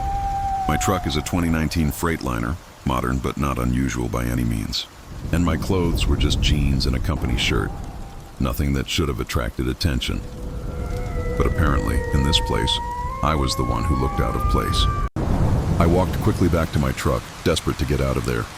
But as I was doing my pre-trip inspection before leaving, one of the other drivers approached me. He was an older man, probably in his 60s, wearing a flannel shirt and a trucker cap with a patch from a company I didn't recognize. "That's a real nice rig you got there," he said, walking around my truck and examining it closely. "What year's that Freightliner? I've never seen one with all them fancy electronics and such." I told him it was a 2019 model, and he looked at me like I was crazy. 2019? He said, laughing. "Come on now, girl. Quit pulling my leg. It's only 1983. They don't make trucks like this yet." My heart started pounding as I realized what he was saying. According to this man, it was 1983, but I knew for certain it was October 2023 when I stopped at this truck stop. I looked at his truck again, the 1970s Peterbilt that looked brand new, and suddenly everything started to make sense in the most terrifying way possible. Somehow I had stumbled into a truck stop that existed in the wrong time. Either I had gone back in time, or this place was stuck in the past, or something even stranger was happening that I couldn't begin to understand. I told the man I had to get going and climbed into my cab as quickly as I could. My hands were shaking as I started the engine and put the truck in gear. I drove out of that truck stop parking lot faster than I had ever driven with a full load, desperate to get back to the main highway and away from whatever I had just experienced. The drive back to Highway 80 felt like an eternity, even though it was only about 2 miles. When I finally reached the on-ramp and merged back onto the interstate, I felt like I could breathe again. Everything looked normal. Modern trucks, normal traffic, contemporary billboards and signs. I was back in 2023 where I belonged. I drove straight through to Savannah without stopping, delivered my load, and immediately called my dispatcher to tell him what had happened. He thought I was either joking or having some kind of breakdown from exhaustion. When I insisted I was serious, he told me to get some sleep and we'd talk about it when I got back to the terminal. The next morning I called the Georgia Department of Transportation to ask about truck stops along Highway 80. I described the location where I had stopped, but they told me there was no truck stop at that exit. According to their records, there was nothing but woods and private property in that area. I drove back to the same spot the next week, determined to prove to myself that I hadn't imagined the whole thing. I found the exit sign and took the same route down the 2-lane road through the pine woods. But when I got to where the truck stop should have been, there was nothing there. Just trees and an empty field. No building, no fuel pumps, no parking lot, nothing. I asked other drivers who regularly run Highway 80 if they had ever seen a truck stop at that location. Most said no. But one older driver told me something that gave me chills. He said that back in the 1980s, there used to be a truck stop in that area called Pine Woods Plaza that was popular with drivers, but it had burned down in 1984 and was never rebuilt. According to him, several drivers had died in that fire, including some who were sleeping in their cabs in the parking lot when the restaurant caught fire and spread to the fuel pumps. He said it was one of the worst truck stop disasters in Georgia history, and that the area had been considered cursed ever since. I've never found any official records of this fire, and I've never been able to find anyone who can confirm that story. But I also have never been able to explain what happened to me that night. I know what I saw, what I experienced, and what I heard those people say. I was in a truck stop from 1983, surrounded by drivers and trucks from 40 years ago. Since that night, I've changed my route between Macon and Savannah. I take Highway 16 instead of Highway 80, even though it adds almost an hour to my drive time. I cannot bring myself to pass that exit again, and I refuse to drive that stretch of road after dark. Other drivers think I'm crazy, and maybe I am. But I know what I experienced, and I know it was real. Sometimes late at night when I'm driving through rural areas, I wonder if there are other places like that truck stop out there. Places where time doesn't work the way it should, where the past and present get mixed up in ways we cannot understand. I just hope I never find another one. For 14 years, I called the open road my office. 14 years of listening to the constant hum of the CB radio, a symphony of voices that were as much a part of my job as the rumble of the engine. Drivers would swap stories, grumble about traffic, warn each other about upcoming speed traps, or just shoot the breeze during those endless stretches of highway. That radio was our lifeline, a way to feel connected when we were hundreds, even thousands of miles from home. But 2 years ago, on Interstate 94 in North Dakota, I learned that sometimes the voice on the other end isn't just an inconvenience, it's a nightmare. That particular run had me hauling farm equipment from Bismarck to Minneapolis, a route that carves through some of the most desolate country America has to offer. I-94 in North Dakota is famously a long, straight ribbon of asphalt, flanked by endless fields of wheat and corn. On a good day, you might spot a lone farmhouse or a distant grain elevator every 10 or 15 miles. During harvest season, there's a certain buzz, but this was late November. The fields were dead and brown, the sky a heavy, oppressive gray, promising snow any minute. I'd been driving since dawn, and by the time I hit the halfway mark near Jamestown, daylight was fading fast. The weather was turning nasty. A biting wind rattled my trailer, and the first sparse snowflakes were already tapping against the windshield. I was tuned to Channel 19, just trying to catch any updates on the road ahead, when a voice cut through the static, instantly raising the hairs on my neck. Well, it sneered, dripping with a sarcasm that was almost physical. Look what we got here. Montana Rick cruising eastbound in that pretty blue Peterbilt. How's your night going, Rick? My blood ran cold. He knew my name, my truck's color. He could see me. I frantically scoured my mirrors, but there were only a handful of cars and one other rig, a good half-mile back. I gripped the mic, my voice steadier than my trembling hands. This is Montana Rick. Who am I speaking with? A sickening pause stretched, then a chilling laugh echoed through the cab. You don't need to know my name, Rick, but I know yours. And I know all about you, hauling John Deere equipment to Minneapolis, living in Billings with your wife, Sandra, and your 2 kids, running this route about twice a month. Oh yeah, Rick, I've been watching you. My heart hammered against my ribs. This wasn't just a prank. This was calculated, deeply disturbing. This was someone who had meticulously peeled back layers of my life. I forced my voice to remain even. I think you've got me mistaken for someone else, friend. I really don't know what you're talking about. The laugh returned, colder, sharper. Oh, I've got the right guy, Rick. And I know exactly where you are. Mile marker 258 eastbound on I-94. You passed that grain elevator about 3 miles back. Your truck's a bit dusty, by the way. When was the last time you ran it through a wash? I glanced at my odometer, a wave of icy dread washing over me. He was spot on. and my rig was caked in road grime from earlier construction. There was no denying it now. Someone was watching me right then, right there. I snatched the mic again, my voice tight. Look, I don't know who you are or what you want, but you need to cut this out. You're making me extremely uncomfortable. Uncomfortable? The voice sneered, savoring the word. You haven't seen uncomfortable yet, Rick. I'm just getting warmed up. I've been tracking drivers like you for months, picking up on their routines, finding their vulnerabilities. And you, Rick, you've become my personal favorite. My eyes darted frantically between my mirrors, desperately trying to pinpoint the vehicle this lunatic was driving. The semi behind me was too distant to make out any details, but a few cars could easily be tailing me. The terrifying truth was, on an open stretch like I-94, he could be watching me with binoculars from a mile away. What do you want from me? I practically pleaded into the mic. I want you to live in fear, Rick. I want you to know you're being watched. That someone out there knows where you live, knows about your family. I want you to understand that you're not safe on this highway, and neither are Sandra and the kids back home in Billings. Hearing Sandra and the kids' names unleashed a primal fury in me. This deranged individual was threatening my family. My grip tightened on the microphone until my knuckles gleamed white. You keep away from my family, you sick son of a bitch. I'm calling the police right now. Go right ahead, Rick, he scoffed. Tell them some phantom voice on the CB is scaring you. See how quickly they dispatch a SWAT team. Besides, what's a cop going to do? I could be in any car passing you, or miles away with a high-powered setup. You'll never trace me. He was right. We both knew the limitations of CB radio. A few miles range, easily extended with the right gear. Even if the police took me seriously, tracking a nameless voice was a dead end. But I had to try. I dialed 911 on my cell, explaining the chilling scenario to a North Dakota State Patrol dispatcher. She was sympathetic, but her words were exactly what I expected. No license plate, no vehicle description, no actionable intelligence. Her only advice was to switch channels and keep my handle and personal details to myself. I flipped to channel 17, but less than 5 minutes later, his voice was back. Channel 17 now, Rick? You honestly think that'll throw me off?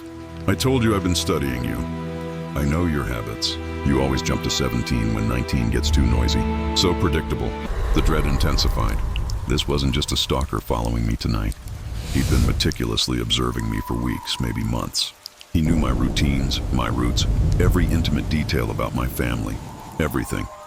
I tried 21, then 12, then 6. Each time, within minutes, he'd find me. He was relentlessly scanning, patiently waiting for my voice, seemingly with an eternity to dedicate to my torment. You can't outrun me, Rick, he said when he cornered me on Channel 6. I know every frequency you use. I've been recording your conversations for months. I know about that electronics haul to Denver last month, the speeding ticket in Wyoming, and that truck stop waitress in Iowa you've been flirting with. That last detail landed like a physical blow. It was true. There was a waitress at a Flying J in Iowa I'd been overly friendly with during my runs. Nothing serious, just harmless banter. But it was a secret I harbored, something I'd never breathed a word about to anyone.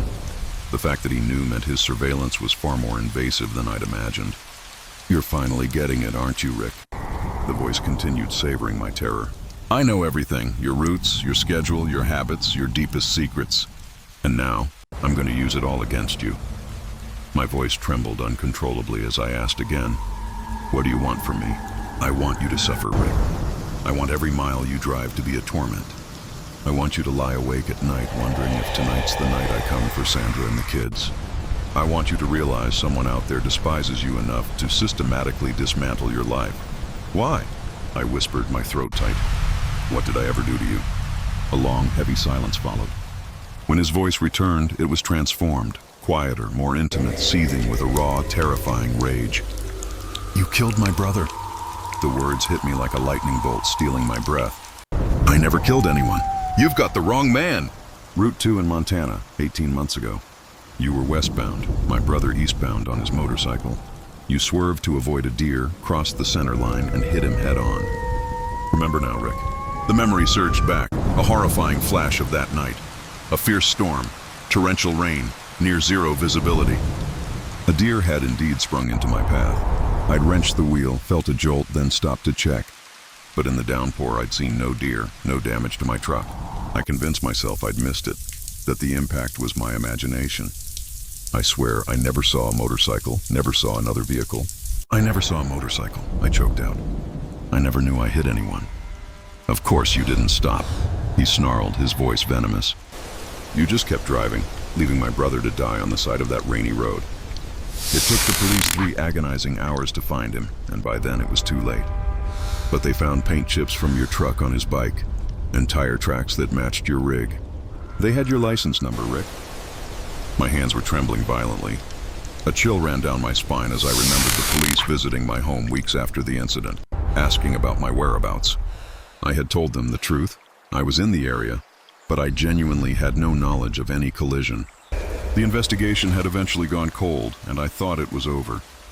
I swear to God, I never knew I hit anyone, I pleaded. I truly believed I missed the deer. It was pitch black, raining, visibility was 0. If I had known, if I'd had any idea someone was hurt, I would have stopped, I promise you. Liar, he spat. You killed my brother and you fled. Now, you're going to pay. That terrifying exchange dragged on for 2 agonizing hours as I pushed through the dark toward Minneapolis. He'd vanish for a while, only to reappear on a different channel, each time with fresh threats, fresh revelations about my life, and chilling promises of what he planned for my family. He rattled off my children's school names, my home address, the make and model of Sandra's car. He'd been meticulously preparing this for months. As Minneapolis drew closer, a desperate hope flickered that the distance might finally break his radio contact. But when I pulled into the TA truck stop where I usually overnight, he was still there. Pulling into the TA on Highway 10, Rick. Your usual spot when you hit Minneapolis. And I bet you've got room 237 at the motel next door. Same as always, right? He was right again. My regular reservation, my preferred room. This wasn't just about my roots. He knew my every habit, my very patterns of existence. I parked my rig and immediately called the police from the truck stop office. The Minneapolis officers, hearing about the motorcycle accident connection, took the threat far more seriously than the North Dakota State Patrol. 2 officers arrived promptly, took my report, and urged me to find a different place to stay for the night. But even in a new motel with the CB radio silenced and unplugged, the pervasive sense of being watched clung to me like a shroud. Every car, every face in the lobby, every shadow seemed to hold my stalker. I didn't get a wink of sleep. The torment continued relentlessly for the next 6 months. 2 or 3 times a week, his voice would materialize on the CB, always with new threats, new unsettling details about my life. He started calling my house, hanging up the moment Sandra answered. He began following my wife and kids, then describing their clothes, their movements, after school or work. He even mailed photographs to our house, my family at the grocery store, the gas station, the kids' baseball games. Multiple state police agencies got involved, but he was always one step ahead. Too careful, never on the radio long enough for triangulation, never using the same burner phone twice, always just out of reach. The final, terrifying confrontation came 6 months after that first night on I-94. I was rolling through western Minnesota when his voice, chillingly calm, filled my cab one last time. Tonight is the night, Rick. I'm done playing games. You're finally going to pay for what you did to my brother. This time, though, I was ready. I'd been cooperating with the FBI for months. My truck was wired with tracking equipment, and I had a special CB that could record conversations and help pinpoint locations. When he spoke, I activated the system and started asking questions. Anything to keep him talking. It worked. The FBI quickly triangulated his signal to a spot about 15 miles away. State police converged, arresting a man named Robert Kowalski. He was in a pickup truck, packed with a powerful CB radio and an array of surveillance gear. When they searched his truck and later his house, they unearthed a disturbing trove. Months of photographs, audio recordings, and meticulously detailed notes about my daily life. It turned out he wasn't just stalking me. He harbored grievances against several other truckers, blaming them for various accidents. The police called it one of the most comprehensive stalking cases they'd ever encountered.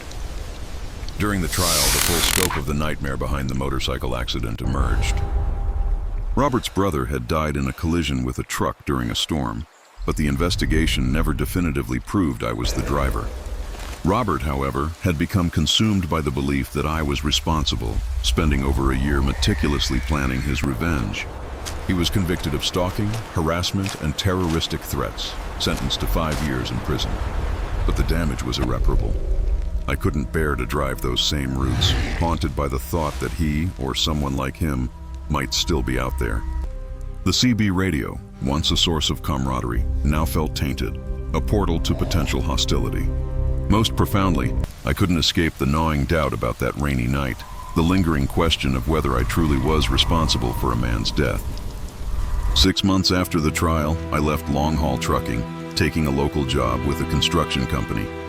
I miss the boundless horizon sometimes, the freedom of the open road. But I don't miss the suffocating fear of being watched, followed, of someone meticulously cataloging my life to use against me. The most unsettling realization is that there are likely other Robert Kowalskis out there, nurturing grudges, real or imagined, against other drivers, meticulously plotting their own twisted campaigns of terror. The very CB radio that once forged bonds and eased the loneliness of the highway had been twisted into a weapon, a means to reach into someone's life and utterly dismantle it. That, more than the threats themselves, was the true horror. The chilling understanding that the technology that makes this solitary profession bearable can also make it utterly terrifying. This whole ordeal profoundly changed my perception of privacy and anonymity. We live in a world where seemingly innocuous details about our lives, from daily commutes to casual interactions, are easily accessible or pieced together by those determined enough. For a trucker, a profession often romanticized for its solitude and freedom, this invasion felt particularly acute. The road, which was once a sanctuary, became a vast exposed stage. The communal airwaves of the CB, meant for connection, became conduits of fear. It makes you wonder how many other small accidents, misunderstandings, or even just perceived slights are brewing into similar obsessions in the minds of others. The constant vigilance required to protect myself and my family after Robert's arrest didn't vanish with his imprisonment. It burrowed deep. It's a stark reminder that in our hyper-connected world, where a digital footprint is inevitable, true safety and peace of mind can be astonishingly fragile. The echoes of that sneering voice still find me on quiet nights, a testament to the enduring power of a grudge weaponized by relentless surveillance. For 11 years, I'd been a truck driver, and in that time, I honestly thought I'd seen it all. Every type of warehouse, every loading dock, every industrial facility you could imagine, from the colossal distribution hubs of major retailers to tiny family operations tucked away in converted barns. I'd picked up and delivered loads at just about every kind of place in this country. But what happened at an industrial facility outside Bakersfield 3 years ago still grips my nightmares and forever changed my understanding of what some cargo truly entails. It made me realize that some things should simply never be transported by anyone. It was late October, and I had just dropped off a load of agricultural equipment at a farm near Fresno. My dispatcher called me while I was still there, offering a pickup that same evening. The pay was incredible, almost double what I'd normally earn for a similar run.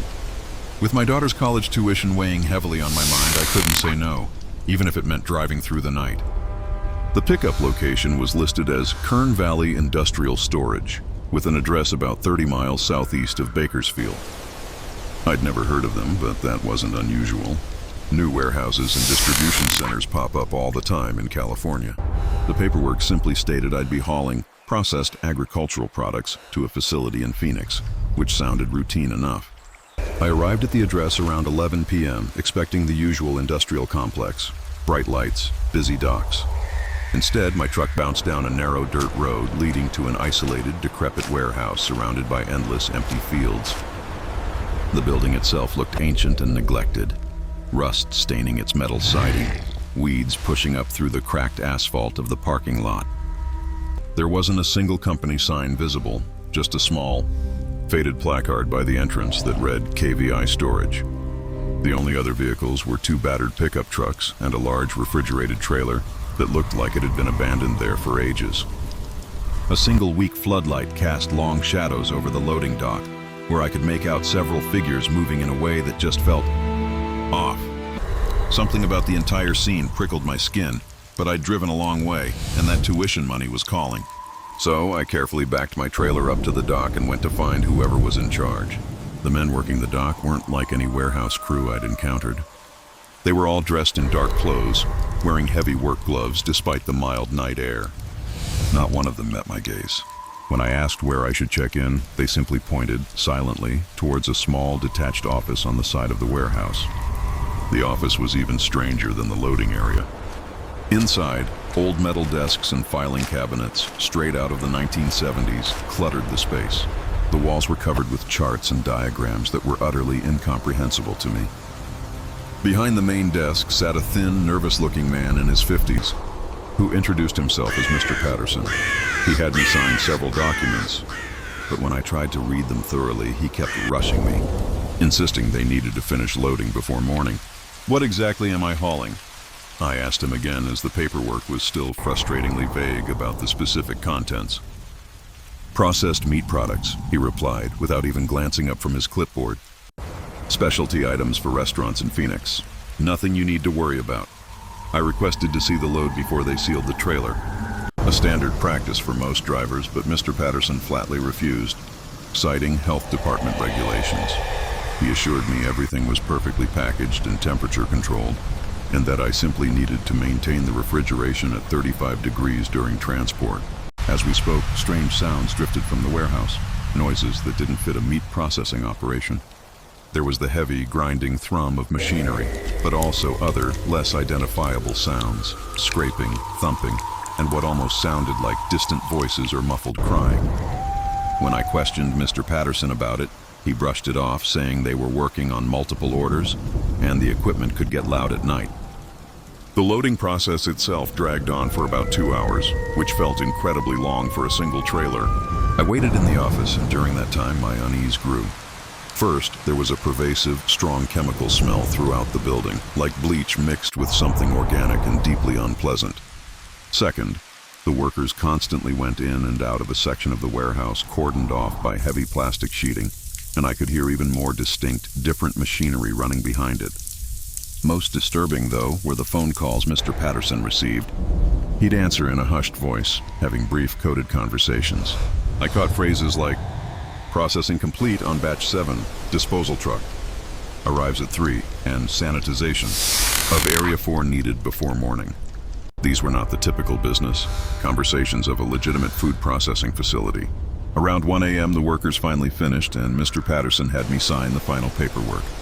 As I walked back to my truck, I passed perilously close to that plastic sheeting. Through a small gap, my gaze inadvertently slipped inside the blocked-off room, and what I saw froze the blood in my veins. There were several large metal tables bathed in harsh, bright lights, and on them lay what could only be described as body parts. Not animal parts, as you'd find in a slaughterhouse, but unmistakably human limbs and torsos. People in surgical scrubs moved around the tables, surrounded by medical instruments and containers brimming with organs. The horrifying realization slammed into me. I was staring at an illegal organ harvesting operation. I forced myself to act normal as I continued to my truck, but my hands trembled violently as I fumbled with the keys and started the engine. The workers sealed my trailer, handed me the documentation, and I pulled away from that warehouse as quickly as I could without drawing suspicion. But the moment I was out of sight, I pulled over and dialed 911. The Kern County Sheriff's Department dispatcher took my report with surprising gravity when I described what I'd witnessed. She told me I needed to continue my delivery as planned so as not to tip off the criminals that they had been discovered. Detectives, she said, would meet me at a truck stop outside Barstow to examine the cargo and coordinate with law enforcement in Arizona. The next 4 hours were an eternity. I drove through the night, a chilling certainty growing with every mile. My trailer was not just carrying evidence, but actual human remains, proof of unimaginable butchery. The refrigeration unit dutifully kept the trailer at the required temperature, and the thought of what exactly I was keeping cold back there turned my stomach. Every time I glanced in my mirrors and saw that dark box trailing behind me, I felt a fresh wave of nausea. As promised, the detectives met me at the truck stop, accompanied by a team from the coroner's office and several FBI agents. When they finally opened my trailer, even these seasoned professionals visibly recoiled. The trailer was packed with coolers and containers, and inside them were human organs, tissue samples, and body parts, harvested and meticulously packaged for transport. According to the FBI agent who interviewed me, I had unwittingly stumbled into a large-scale illegal organ trafficking network. The Bakersfield warehouse was one of several facilities where they were harvesting organs from victims, processing them, and then shipping them to buyers across the country. My truck, tragically, had been used to transport harvested organs to a medical facility in Phoenix that was part of the same monstrous criminal enterprise. The investigation that launched from my report led to the arrest of over 20 individuals across California, Arizona, and Nevada. The facility where I'd picked up the load was raided the very next day, and investigators found chilling evidence of dozens of victims who had been murdered for their organs. Many were homeless people, undocumented immigrants, and other vulnerable individuals, people they believed wouldn't be missed if they simply vanished. What haunted me most was discovering that this wasn't the first time they had used my trucking company to transport their gruesome cargo. The FBI revealed they had been hiring independent drivers for months to move their processed meat products, and I was simply the first driver who happened to see something I shouldn't have. They told me that other drivers had likely transported similar loads, utterly oblivious to the true nature of their cargo. The psychological impact of that night has never truly left me. For months afterward, I'd wake in cold sweats. Those metal tables and the surgical scrubs burned into my mind. I couldn't stop thinking about the victims whose remains I'd transported, wondering if their families would ever learn what truly happened. I felt an unbearable complicity in their murders, even though I hadn't known what I was carrying. I took a 6-month leave of absence from trucking after the trial, which saw several of the defendants convicted and sentenced to life in prison. When I finally returned to work, I switched companies and now only haul loads for customers I know personally. I absolutely refuse any pickup involving refrigerated cargo, processed food products, or facilities I'm not intimately familiar with. The most unsettling part is knowing that other operations like this are probably still out there, quietly using legitimate truckers to transport their illegal cargo. Every time I see a driver picking up a sealed load from an unfamiliar warehouse, a chilling question gnaws at me. Do they truly know what they're hauling? The criminal organizations behind these atrocities are sophisticated enough to make everything appear completely legitimate. And most drivers, unsuspecting, would never have a reason to suspect the horrific contents of their trailers. The road, as I've learned, holds far more than just bad weather or careless drivers. Sometimes the real danger is the very cargo we agree to haul and the people who pay us to do it. This experience taught me that there are horrors in this world most people mercifully never witness, and that pure evil can easily mask itself behind the veneer of a legitimate business. It instilled in me a profound understanding that as truck drivers, we carry a unique responsibility to be vigilant about what we're hauling and where we're picking it up. Most importantly, it etched this truth into my soul. If something feels wrong, it almost certainly is.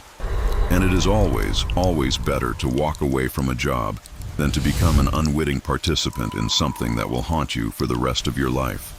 I will never forget the chilling indifference in the eyes of those workers at the loading dock, or the nauseating chemical smell that permeated that warehouse, or the unspeakable sight on those metal tables. But I will also never forget that sometimes one person's courage to speak up can genuinely stop something terrible from continuing its destructive path. The victims of that organ trafficking network deserve justice, and despite the enormous cost to my own peace of mind, I am grateful that I was able to help them get it. This burden of knowledge is heavy, but it also compels me to share this story, hoping that another driver somewhere might pay a little closer attention and perhaps, just perhaps, avert another tragedy. I've been driving a truck through the Appalachian Mountains for 9 years, and for most of that time, I figured I knew every curve, every dip, every shortcut in West Virginia. The mountains can be tricky to navigate, especially when the weather turns, but there's a raw, untamed beauty to them that keeps me coming back to these routes year after year. Yet, what happened to me on a thick, foggy night in November 2 years ago completely upended that confidence. It showed me that there are roads in these mountains that don't appear on any map, places that exist in ways that defy all logic and reason. That night, I was hauling a load of furniture from a factory in Martinsburg to a distribution center in Charleston, a run I'd probably made 50 times before. It's usually a pretty routine 3-hour drive, following Interstate 81 south to Interstate 64 west, right through the heart of the mountain region. But everything went wrong almost as soon as I left the loading dock. First, there was a major accident on I-81, backing up traffic for miles. Then, construction on Interstate 64 forced all trucks onto a detour, adding another hour to my trip. By the time I was getting close to Charleston, it was nearly midnight, and I was running significantly behind schedule. To top it all off, a thick, suffocating fog had rolled in, reducing visibility to maybe 20 feet in front of my headlights. I was following my GPS through this unexpected detour when it suddenly announced, with its usual calm efficiency, that I should take the next right turn to stay on the fastest route. The turn was onto a road I had absolutely no memory of ever seeing before, despite having driven through this exact area countless times. It was a narrow, two-lane mountain road, and I couldn't see any street signs or route markers through the dense fog. Something about that road felt wrong from the moment my tires hit it. The pavement was ancient, far older than you'd expect on any state highway, riddled with deep cracks and potholes that screamed of years of neglect. There were no guardrails along the edges, which was deeply unsettling as we were clearly climbing into the mountains where sudden drop-offs could be lethal. Most unnerving of all, there were absolutely no other vehicles. Not a single car or truck, which was unusual even for a remote back road at midnight. The fog seemed to grow even thicker as I climbed higher, until I could barely make out the edge of the pavement in my headlights. My GPS still claimed I was on the correct route, but the estimated time to my destination kept jumping around erratically. 30 minutes, then an hour and 15, then 45. The system seemed as utterly confused as I was about where this road was actually leading. After about 20 minutes of driving on this mysterious path, I started to see lights ahead, shimmering faintly through the fog. At first I hoped it was other traffic, but as I got closer I realized the lights were stationary. They were coming from buildings. Then, as I crested a small hill, I found myself looking down at what appeared to be a small mountain town nestled in a valley. The town was unlike anything I had ever encountered in West Virginia. The buildings looked ancient, like something out of the early 1900s, with wooden storefronts and houses that seemed to be lit by gas lamps instead of electricity. What truly baffled me was that there were people moving around on the streets, even though it was well past midnight. I could even see horse-drawn wagons parked alongside what looked like very old automobiles. My first thought was that I had somehow stumbled onto the set of a historical movie or some kind of living history museum. But as I slowly drove down the main street, I quickly realized this was no movie set. The people were simply going about their normal business, entering and leaving shops, chatting on street corners, and completely ignoring my modern truck as it rumbled through their town. I stopped at what looked like a gas station, hoping to ask for directions and figure out exactly where I was. The building itself looked straight out of the 1920s, complete with old-fashioned gas pumps and a sign advertising gasoline for 12 cents a gallon. A man in overalls and a cloth cap came out to greet me. When he spoke, his accent was unlike any I had ever heard in modern West Virginia. "Evening, stranger," he said, looking up at my cab with genuine curiosity. "That's quite a machine you've got there. What kind of engine does it run on?" I told him it was a diesel truck, but he just stared at me with utter confusion, as if he'd never heard the word diesel before. When I asked him the name of the town and how I could get back to Interstate 64, he scratched his head. He said he'd never heard of any Interstate 64. "This here is Millbrook," he explained. "Been here all my life, and there ain't no interstate road anywhere around these parts. You must be lost, son." I then asked him what year it was, and his expression shifted from confused to genuinely concerned. "Why, it's 1923, of course. Are you feeling all right, mister? You look a bit peaked." My heart started pounding with a cold, terrifying realization. Somehow, I had driven my 2020 Kenworth into a town that existed in 1923. I looked around at the people on the street, all dressed in clothes from that era. The cars I'd seen were Model T Fords and other vehicles from the early 20th century. The architecture, the old street lamps, even the smell in the air. It was all from a different time period. I thanked the man and got back into my truck as quickly as I could. I needed to get out of this place and back to my own reality. But as I tried to drive back up the hill the way I had come, I found the road was blocked. There were people standing across the street, and their faces didn't look friendly. They were pointing at my truck and talking among themselves in voices too low for me to hear. One of them, an older man in a black suit and hat, approached my driver's side window. When I rolled it down, he looked at me with eyes that seemed to see right through me, into my very soul. "You don't belong here," he said in a voice that was barely above a whisper. "This is not your time and this is not your place. But now that you are here, you cannot leave." "What do you mean I cannot leave?" I asked, trying desperately to keep my voice steady, to hide the rising panic. "The road only goes one way for people like you," he replied, his voice chillingly calm. "You can go deeper into our world, but you cannot go back to yours. That is the price of traveling on roads that do not exist in your time." I checked my mirrors and saw that more people had gathered behind my truck. They weren't overtly threatening, but they were clearly blocking any escape route. I was trapped, stuck in a town from 1923 with no apparent way back to my own time. The old man in the black suit tapped on my window again. "There is a way out," he said, "but you have to follow the rules. You have to become one of us. Give up your old life and stay here forever, or you can try to find the other road, the one that leads out of our time. But most people who try that road are never seen again." I asked him about this other road, and he simply pointed toward the far end of town where the street dissolved into the fog and darkness. "That way leads to places that are worse than here," he warned. "Places where time does not work at all, where people get lost between the years and wander forever. But it is your choice." I knew, with absolute certainty, that I couldn't stay in 1923, no matter how real this place seemed. I had a family in 2022, a job, a whole life that I needed to get back to. So I thanked the old man, put my truck in gear, and drove toward the far end of town, toward the road he had so grimly warned me about. The people of Millbrook watched me go, but they didn't try to stop me. As I reached the very edge of town, I looked back and saw them all standing in the street, looking sad and disappointed, as if they had truly hoped I would choose to stay with them. The road out of town was even stranger, more disorienting, than the road that had brought me there. It twisted and turned in ways that made no logical sense. Sometimes it climbed steeply uphill, and other times it dropped so sharply that I truly worried my brakes wouldn't hold. The fog was so incredibly thick that I couldn't see anything beyond my headlights, and my GPS had stopped working entirely. I drove for what felt like endless hours, though my clock seemed to be moving randomly. Sometimes it would jump forward by 30 minutes, then suddenly go backward. I passed through other small communities that looked like they were from entirely different time periods. One appeared to be a frontier town from the 1800s with wooden sidewalks and hitching posts. Another looked more modern, but all the cars were from the 1950s. In each place, people would come out to look at my truck and wave at me, but I didn't dare stop. I was terrified that if I stopped again, I would become trapped in another time period and never find my way home. Finally, after driving through what felt like an eternal night in this nightmare landscape of displaced time and impossible geography, I saw something that gave me a surge of desperate hope. There were modern road signs ahead, and the pavement looked new and well-maintained.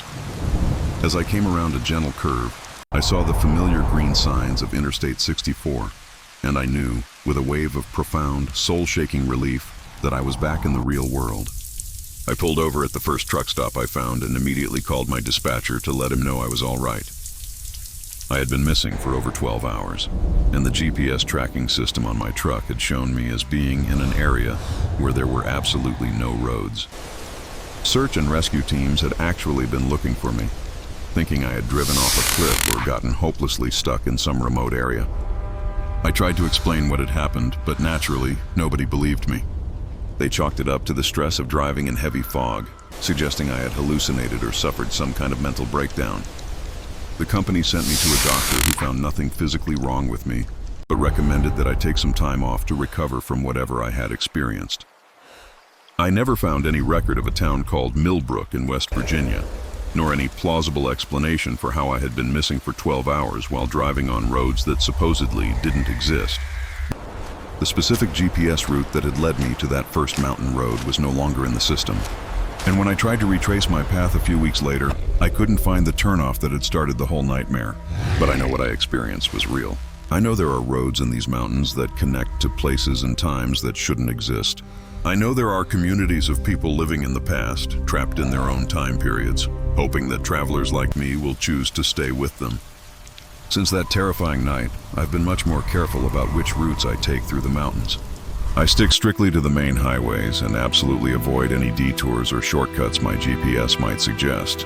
I keep paper maps in my truck as a backup, and I never ever drive alone through remote areas at night. Other drivers have told me similar stories. Whispers of getting lost on roads that don't appear on maps, or finding themselves in places that seem to exist outside of normal time. Most people dismiss these stories as folklore or the result of fatigue and isolation easily explained away. But I know better. I know that there are mysteries in these mountains that we simply don't understand, and roads that lead to destinations that shouldn't be possible. The most frightening part of it all isn't just my own experience, but not knowing how many other drivers have taken those roads and never found their way back. How many truckers have simply disappeared in these mountains, officially listed as missing persons, but actually trapped in some other time or place? How many are still driving those impossible roads, endlessly looking for a way home that may not even exist anymore? I still drive through West Virginia. It's my job, my livelihood. But every time I see fog rolling in over the mountains, every time my GPS suggests an unfamiliar route, I remember that old man in the black suit and his chilling warning about roads that only go one way. I remember the impossible choice he offered me. And I wonder late at night, what would have happened if I had chosen to stay in Millbrook in 1923 forever? Sometimes when I'm driving through the mountains in the dead of night, I think I can see faint lights in the distance that don't belong to any town that exists on modern maps. And I wonder if somewhere out there, in a place that exists between yesterday and today, the people of Millbrook are still waiting for another lost traveler to find their way home. The experience fundamentally changed me, not just as a driver, but as a person. The vast, unknowable mysteries lurking just beyond the veil of our everyday reality became terrifyingly tangible. Every unfamiliar turn now fills me with a quiet dread, a chilling uncertainty. I find myself constantly scanning the tree lines, looking for faint lights where none should be, listening for sounds that don't quite fit. It's a burden, carrying the knowledge that time isn't as linear as we perceive, that places can exist simultaneously in different eras. I often wonder about the families of those lost drivers, forever waiting for a return that will never come, not because of an accident, but because their loved one inadvertently stepped into a forgotten century. Perhaps those mountains aren't just geographical barriers, but gateways, holding secrets older and stranger than any of us can truly comprehend. It makes you question everything you thought you knew about the world and about your own place within it. For 7 years, I'd been driving a truck, and in all that time, I'd never once questioned the legitimacy of an official Department of Transportation, DOT, way station. When those signs command, all trucks must stop, you just do it. When officers signal you to pull over for an inspection, you comply. It's simply part of the job, drilled into you from day one. And even though it can be a real pain, sometimes costing you time and money if they find violations, you respect the authority. You understand these inspections are crucial for keeping dangerous rigs off the road. But what happened to me last year at a remote way station on Highway 97 in Oregon shattered that ingrained trust. It showed me that not everyone wearing a DOT uniform truly holds that authority, and some inspections have absolutely nothing to do with truck safety at all. I was hauling a load of lumber, fresh from a mill near Bend, headed for a construction company in Sacramento. It's a route I know well, one that winds through some of the Pacific Northwest's most remote and beautiful country. Highway 97 cuts north and south through central Oregon, with long, silent stretches where you might not see another vehicle for 20 or even 30 minutes. The landscape is high desert, juniper trees and sagebrush stretching for what feels like forever in every direction. It's the kind of place where you can really soak in the isolation and the unique freedom of life on the road. It was around 9 p.m. in early December, and I'd been driving since noon. The air was clear and bitingly cold, with a new moon making the desert darkness almost absolute, save for the beam of my headlights. I was perhaps 40 miles south of Bend when I first saw the signs for a mandatory way station ahead. I'd driven this route probably 20 times, but a little voice in my head whispered that I couldn't remember ever seeing a way station at this particular spot. Usually DOT stations are near major cities or state borders, not in the middle of nowhere. Still, the signs looked undeniably official, complete with the standard DOT logos and that familiar, authoritative, all commercial vehicles must stop language. So I shrugged off the fleeting doubt. As I drew closer, I could clearly make out the way station building and the scale platforms, all brightly lit by floodlights. There were already a couple of other trucks there, and I could see people in what appeared to be DOT uniforms moving purposefully around the facility. Everything seemed normal, legitimate. I pulled onto the scale, waiting for the signal to proceed to the inspection area. A man wearing a DOT jacket and carrying a clipboard approached my truck. He looked professional enough, with the standard uniform and equipment I was accustomed to seeing at any way station. He instructed me to park in Bay 3 and bring my logbook and vehicle registration into the office for inspection. The office itself was a temporary-looking structure, more like a construction trailer than the permanent brick-and-mortar facilities you usually encounter at way stations. Inside, several men wore DOT uniforms, but something about them felt off. They weren't as crisp or as professional as real DOT officers usually are, and they seemed oddly more focused on my cargo and my route than on my driving hours or vehicle maintenance records. "What exactly are you hauling?"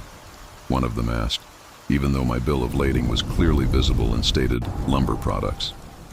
I told him it was construction lumber, and he pressed further, asking where I had loaded it and its exact destination. These were highly unusual questions for a DOT inspection, which typically zeroes in on driver qualifications, hours of service, and vehicle safety, not the specifics of the freight. But I answered honestly, figuring perhaps they were conducting some kind of special investigation. Another officer then inquired about my route, whether I made this run regularly, what days of the week I typically traveled this highway, and if I ever carried different types of cargo. Again, these felt like strange questions for a routine stop, but I cooperated. I had nothing to hide. My gut, however, was starting to twist. The inspection of my truck dragged on for far longer than normal. Usually a DOT inspection takes maybe 30 to 45 minutes. These officers spent over 2 hours going through my vehicle. They were particularly interested in my sleeper berth and the storage compartments, meticulously searching through my personal belongings with an intensity that felt excessive, even invasive. They also spent a significant amount of time examining the lumber in my trailer, measuring boards, and taking photographs. My patience wore thin, replaced by a growing sense of unease. What truly started to worry me was the way they were communicating with each other. Real DOT officers are typically very professional and systematic, but these men were whispering amongst themselves, making phone calls in voices too low for me to discern. At one point, I saw one of them talking on a radio, but he was speaking in what sounded like coded language, definitely not the standard terminology that law enforcement uses. A cold knot formed in my stomach. Around midnight, one of them told me they needed to conduct a more detailed inspection of my cargo, meaning I would have to wait while they unloaded and examined every single piece of lumber in my trailer. That was it. That crossed the line. This is highly unusual. DOT inspections rarely involve unloading cargo unless there's a specific urgent safety concern. I demanded to see their supervisor, but they simply stated he wasn't available and that I had no choice but to comply. The feeling of being trapped began to sink in. As they started unloading my trailer, the pieces of the puzzle began to click into place, painting an increasingly sinister picture. First, there were no other official DOT vehicles at the facility, which was odd. Way stations usually have at least one marked patrol car on site. Second, the equipment they were using to move my lumber looked more like basic construction gear than the specialized tools real DOT inspectors use. Most importantly, I could see into the office building now, and there were no computers, no official DOT forms visible, just some basic furniture and communication equipment. My suspicions solidified into alarm. That's when the undeniable realization hit me. I needed to call for help. I walked back to my truck to grab my cell phone. But when I tried to make a call, I discovered there was absolutely no signal. While this isn't unheard of in such rural areas, it felt like a chillingly convenient coincidence that the cell towers were dead at this particular location. I then tried my CB radio, but I couldn't raise any other drivers on the normal channels. A wave of dread washed over me. I was completely isolated. As I frantically tried to figure out what to do, I overheard a conversation between two of the fake officers that made my blood run cold. They were talking about processing the current load and preparing the cargo for transfer. One of them mentioned the buyers in California and the usual pickup point near the border. In that horrifying moment, I realized these weren't DOT inspectors at all. They were cargo thieves who had set up a fake way station to ambush valuable loads from unsuspecting trucks. But then it got worse. As I listened more carefully, my ears straining in the December night, I heard them discussing the driver situation and disposal protocols. They weren't just planning to steal my lumber. They were planning to get rid of me as a witness. I heard one of them casually remark that they had handled 3 drivers already this month, and that The desert is a good place to make people disappear. A chill that went deeper than the cold night air shot through me. My heart pounded against my ribs, a frantic drumbeat of terror. I wasn't dealing with simple cargo theft. These were cold-blooded killers who had murdered other truck drivers and were planning to do the same to me. I quickly scanned the facility and for the first time noticed several pieces of heavy equipment parked behind the temporary building, including a backhoe. A backhoe. My mind screamed for digging graves in the desert. I knew with absolute certainty that I had to get out of there, but my truck was blocked in by their equipment, and I could see at least 4 armed men at the facility. I was trapped. I decided to try a desperate gamble. I walked back to the office, my legs feeling like lead, and told them I was feeling sick and desperately needed to use the bathroom. They pointed me towards a portable toilet behind the building. This gave me a terrifying chance to see more of their operation. What I saw behind that building will haunt me for the rest of my life. There were 3 other trucks parked there, all with out-of-state license plates, seemingly abandoned. One of them had damage to the driver's side door that looked sickeningly like bullet holes. Near the trucks, several large plastic tarps were spread on the ground, and I could see dark, ominous stains on them that I was afraid to even identify. I also noticed a radio setup that was far more sophisticated than anything you'd expect at a legitimate way station. They had equipment for monitoring CB radio traffic and what looked like radio jammers designed to block cell phone signals. This wasn't some amateur operation. It was a meticulously planned, well-equipped criminal enterprise designed to intercept and rob trucks, and likely to eliminate any witnesses. The air tasted like fear. I knew I had only minutes before they finished unloading my truck and decided what to do with me. Pure instinct took over. I slipped back to my cab and started the engine as quietly as I could. The keys, miraculously, were still in the ignition, and the engine rumbled to life on the first try. Without a second thought, I slammed the truck into gear and drove straight through the fence at the back of the facility, crashing through the chain link and racing across the open desert. Behind me, I could hear shouting and the roar of vehicles starting up. In my mirrors, I could see headlights bobbing wildly, pursuing me as I bounced and lurched across the rough, unforgiving desert terrain. My truck was definitely not designed for off-road driving, but pure adrenaline and raw desperation kept me pushing forward through the sagebrush and rocky ground. I drove cross-country for about 20 minutes, following what looked like an old, faint mining road, until I finally reached Highway 97, approximately 5 miles south of where that hellish fake way station had been.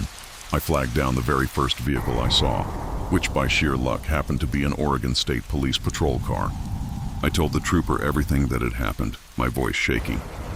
The response was immediate and massive. Within an hour, dozens of law enforcement vehicles were converging on the area, including FBI agents, Oregon State Police, and local sheriff's deputies. But when they reached the location where the way station had been, they found absolutely nothing. The buildings were gone. The equipment was gone. There was no sign that anything had ever been there, except for some faint tire tracks and the gaping hole in the fence where I had made my escape. They vanished like ghosts. However, the police did find evidence that chillingly confirmed my story. 3 abandoned trucks were discovered hidden in a ravine about 2 miles from the way station location, and all 3 drivers were already listed as missing persons. The investigation revealed that the trucks had been stolen and the drivers had tragically been murdered, just as I had overheard the fake officers planning to do to me. The FBI later informed me that they had been investigating a series of truck hijackings and driver disappearances along Highway 97 for over a year. This criminal organization was incredibly sophisticated, using portable buildings and equipment to set up temporary fake way stations at different strategic locations, then moving the entire operation when they suspected law enforcement was getting too close. They would steal valuable cargo and ruthlessly kill the drivers to eliminate any witnesses. According to the FBI, I was probably saved by one simple, terrifying fact. Lumber isn't as valuable as some other types of cargo. They were taking their time, debating whether my particular load was worth the risk of another murder. If I had been hauling electronics or pharmaceuticals, they probably would have killed me immediately and disappeared with the cargo, no hesitation. That thought alone is a bitter pill to swallow. The investigation ultimately led to the arrest of 7 people involved in the hijacking ring, including 2 former DOT employees who had provided them with official uniforms and equipment, a deep betrayal of public trust. They were also linked to similar operations in Nevada and California, and the FBI estimated that they had stolen millions of dollars worth of cargo and killed at least 12 truck drivers over a 2-year period. During the trial, I learned even more details about their cold, calculated operation, each revelation a fresh wave of horror that underscored just how close I had come to death. They had been monitoring CB radio traffic to identify valuable loads, then precisely setting up their fake weigh stations at locations where they could intercept specific trucks. They possessed sophisticated equipment for jamming cell phone signals and radios, and they had contingency plans for disposing of drivers and vehicles in remote desert locations, all meticulously thought out. The entire experience changed my entire approach to trucking. I don't just drive anymore. I plan and prepare. I now carry multiple communication devices, including a satellite phone that cannot be jammed by local radio equipment. I have detailed, verified maps of all official weigh stations on my regular routes. If I ever encounter a weigh station that isn't on my maps, I drive right past it and immediately report the location to authorities. I also installed a GPS tracking system that automatically updates my location every few minutes. So if something happens to me, law enforcement will know exactly where to look. Most importantly, I learned to trust my instincts. That gut feeling, it's your best friend out here. If something feels wrong about an official stop or inspection, it probably is wrong. Real DOT officers follow standard procedures and ask standard questions. If someone claiming to be a DOT officer starts asking unusual questions about cargo or routes, or if the facility itself doesn't look like the other legitimate weigh stations you've seen, it's better to be suspicious and wrong than to be trusting and dead. The worst part of the whole experience is knowing that other criminal organizations are probably out there, right now, using similar tactics. How many truck drivers have simply vanished on remote highways, officially listed as missing persons, but were actually murdered by hijackers posing as law enforcement? How many fake weigh stations and inspection points are operating right now, waiting for the next unsuspecting driver to stop, to fall into their trap? It's a shadow that never truly leaves me. Since my experience, I've heard from other drivers who have encountered suspicious weigh stations or inspection points that just didn't seem legitimate. Some of them, thankfully, drove past and reported the locations to authorities, but others stopped and were robbed or worse. The trucking industry needs to do more, much more, to educate drivers about these insidious threats and to help them identify legitimate law enforcement facilities from deadly fakes. I still drive Highway 97 regularly, but I'm much more careful about where I stop and who I trust. Every single time I see a weigh station sign, I check my maps to make sure it's supposed to be there. Every time I interact with someone claiming to be a DOT officer, I pay close attention to their questions and procedures, searching for any inconsistency. And every time I drive past that section of desert where the fake weigh station was located, a cold shiver runs down my spine, and I remember how agonizingly close I came to becoming another missing person statistic. The road can be a dangerous place, yes, but the real danger isn't always other drivers or mechanical failures. Sometimes the true danger comes from people who weaponize our trust in authority and our willingness to follow the rules against us. That's a lesson that every truck driver needs to learn, deeply and irrevocably, before it's too late. The psychological toll of that night is something I still grapple with. Every unexpected stop, every shadow in my peripheral vision, brings back a flicker of that terror. It's not just the memory of what almost happened, but the constant awareness that somewhere, out there, other drivers might be falling into the same trap. This isn't just about preventing cargo theft. It's about protecting lives and maintaining the very fabric of trust that keeps our roads safe and our economy moving. Our industry relies on professional conduct and mutual respect, and when criminals exploit that, it undermines everything. We need better information sharing, perhaps even secure apps that allow drivers to instantly verify weigh station legitimacy or report anomalies in real time. This isn't just my story. It's a stark warning that demands continuous vigilance and a collective commitment to safeguarding those who keep our world running, mile after grueling mile. I've been driving trucks for 8 years now, and I learned pretty quickly that picking up hitchhikers is almost always a terrible idea. Most trucking companies have incredibly strict rules against it, and honestly, for good reason. You can never truly know who you're inviting into your cab, and once they're in there, you're stuck with them, sometimes for hours, until your next safe stop. But then there are those moments when your basic human decency just overrides common sense, pushing you towards a decision you might end up regretting for the rest of your life. This nightmare unfolded for me about 2 years ago on Highway 287. cutting right through the heart of the Texas Panhandle. I was on a familiar run, hauling agricultural equipment from Amarillo down to Beaumont, a route I'd navigated countless times. It was early June, and the weather had been brewing something truly nasty all afternoon. By the time I hit Childress, the sky had turned a bruised, inky black, and the wind was starting to howl fiercely. The radio had been buzzing all day with severe thunderstorm warnings, even mentioning potential tornadoes and hail the size of golf balls. I was desperately hoping to punch through the worst of it before the storm truly broke. But Mother Nature, it seemed, had far more dramatic plans in store. Around 7 p.m., just as I was passing through the absolute middle of nowhere, the heavens just opened up. I'm talking about rain so incredibly intense you could barely see 10 feet in front of my rig, even with the wipers going full blast. The wind was violently shaking my trailer, and I was wrestling the steering wheel with everything I had, just trying to keep us between the ditches. Lightning struck so close I could feel the electricity crackle in the air, and the thunder was loud enough to practically rattle my teeth. I was desperately searching for a safe place to pull over and wait out the deluge, when, through the swirling sheet of rain, I saw her. She was maybe 100 yards ahead, just a dark, indistinct silhouette in the downpour, her thumb tentatively raised. For a second, I thought my eyes were playing tricks on me. Who in their right mind would be hitchhiking in weather like this?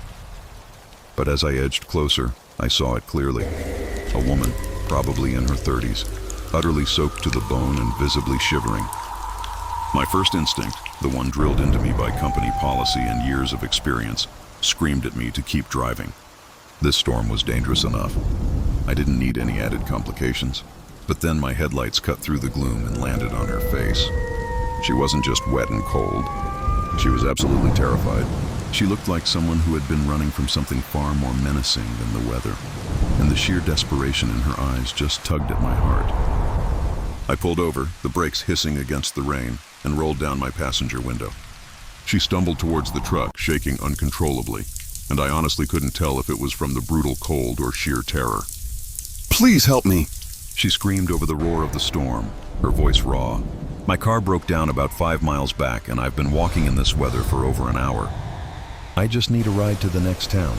She seemed harmless enough, a petite woman, maybe 5'4", wearing jeans and a t-shirt that were completely drenched.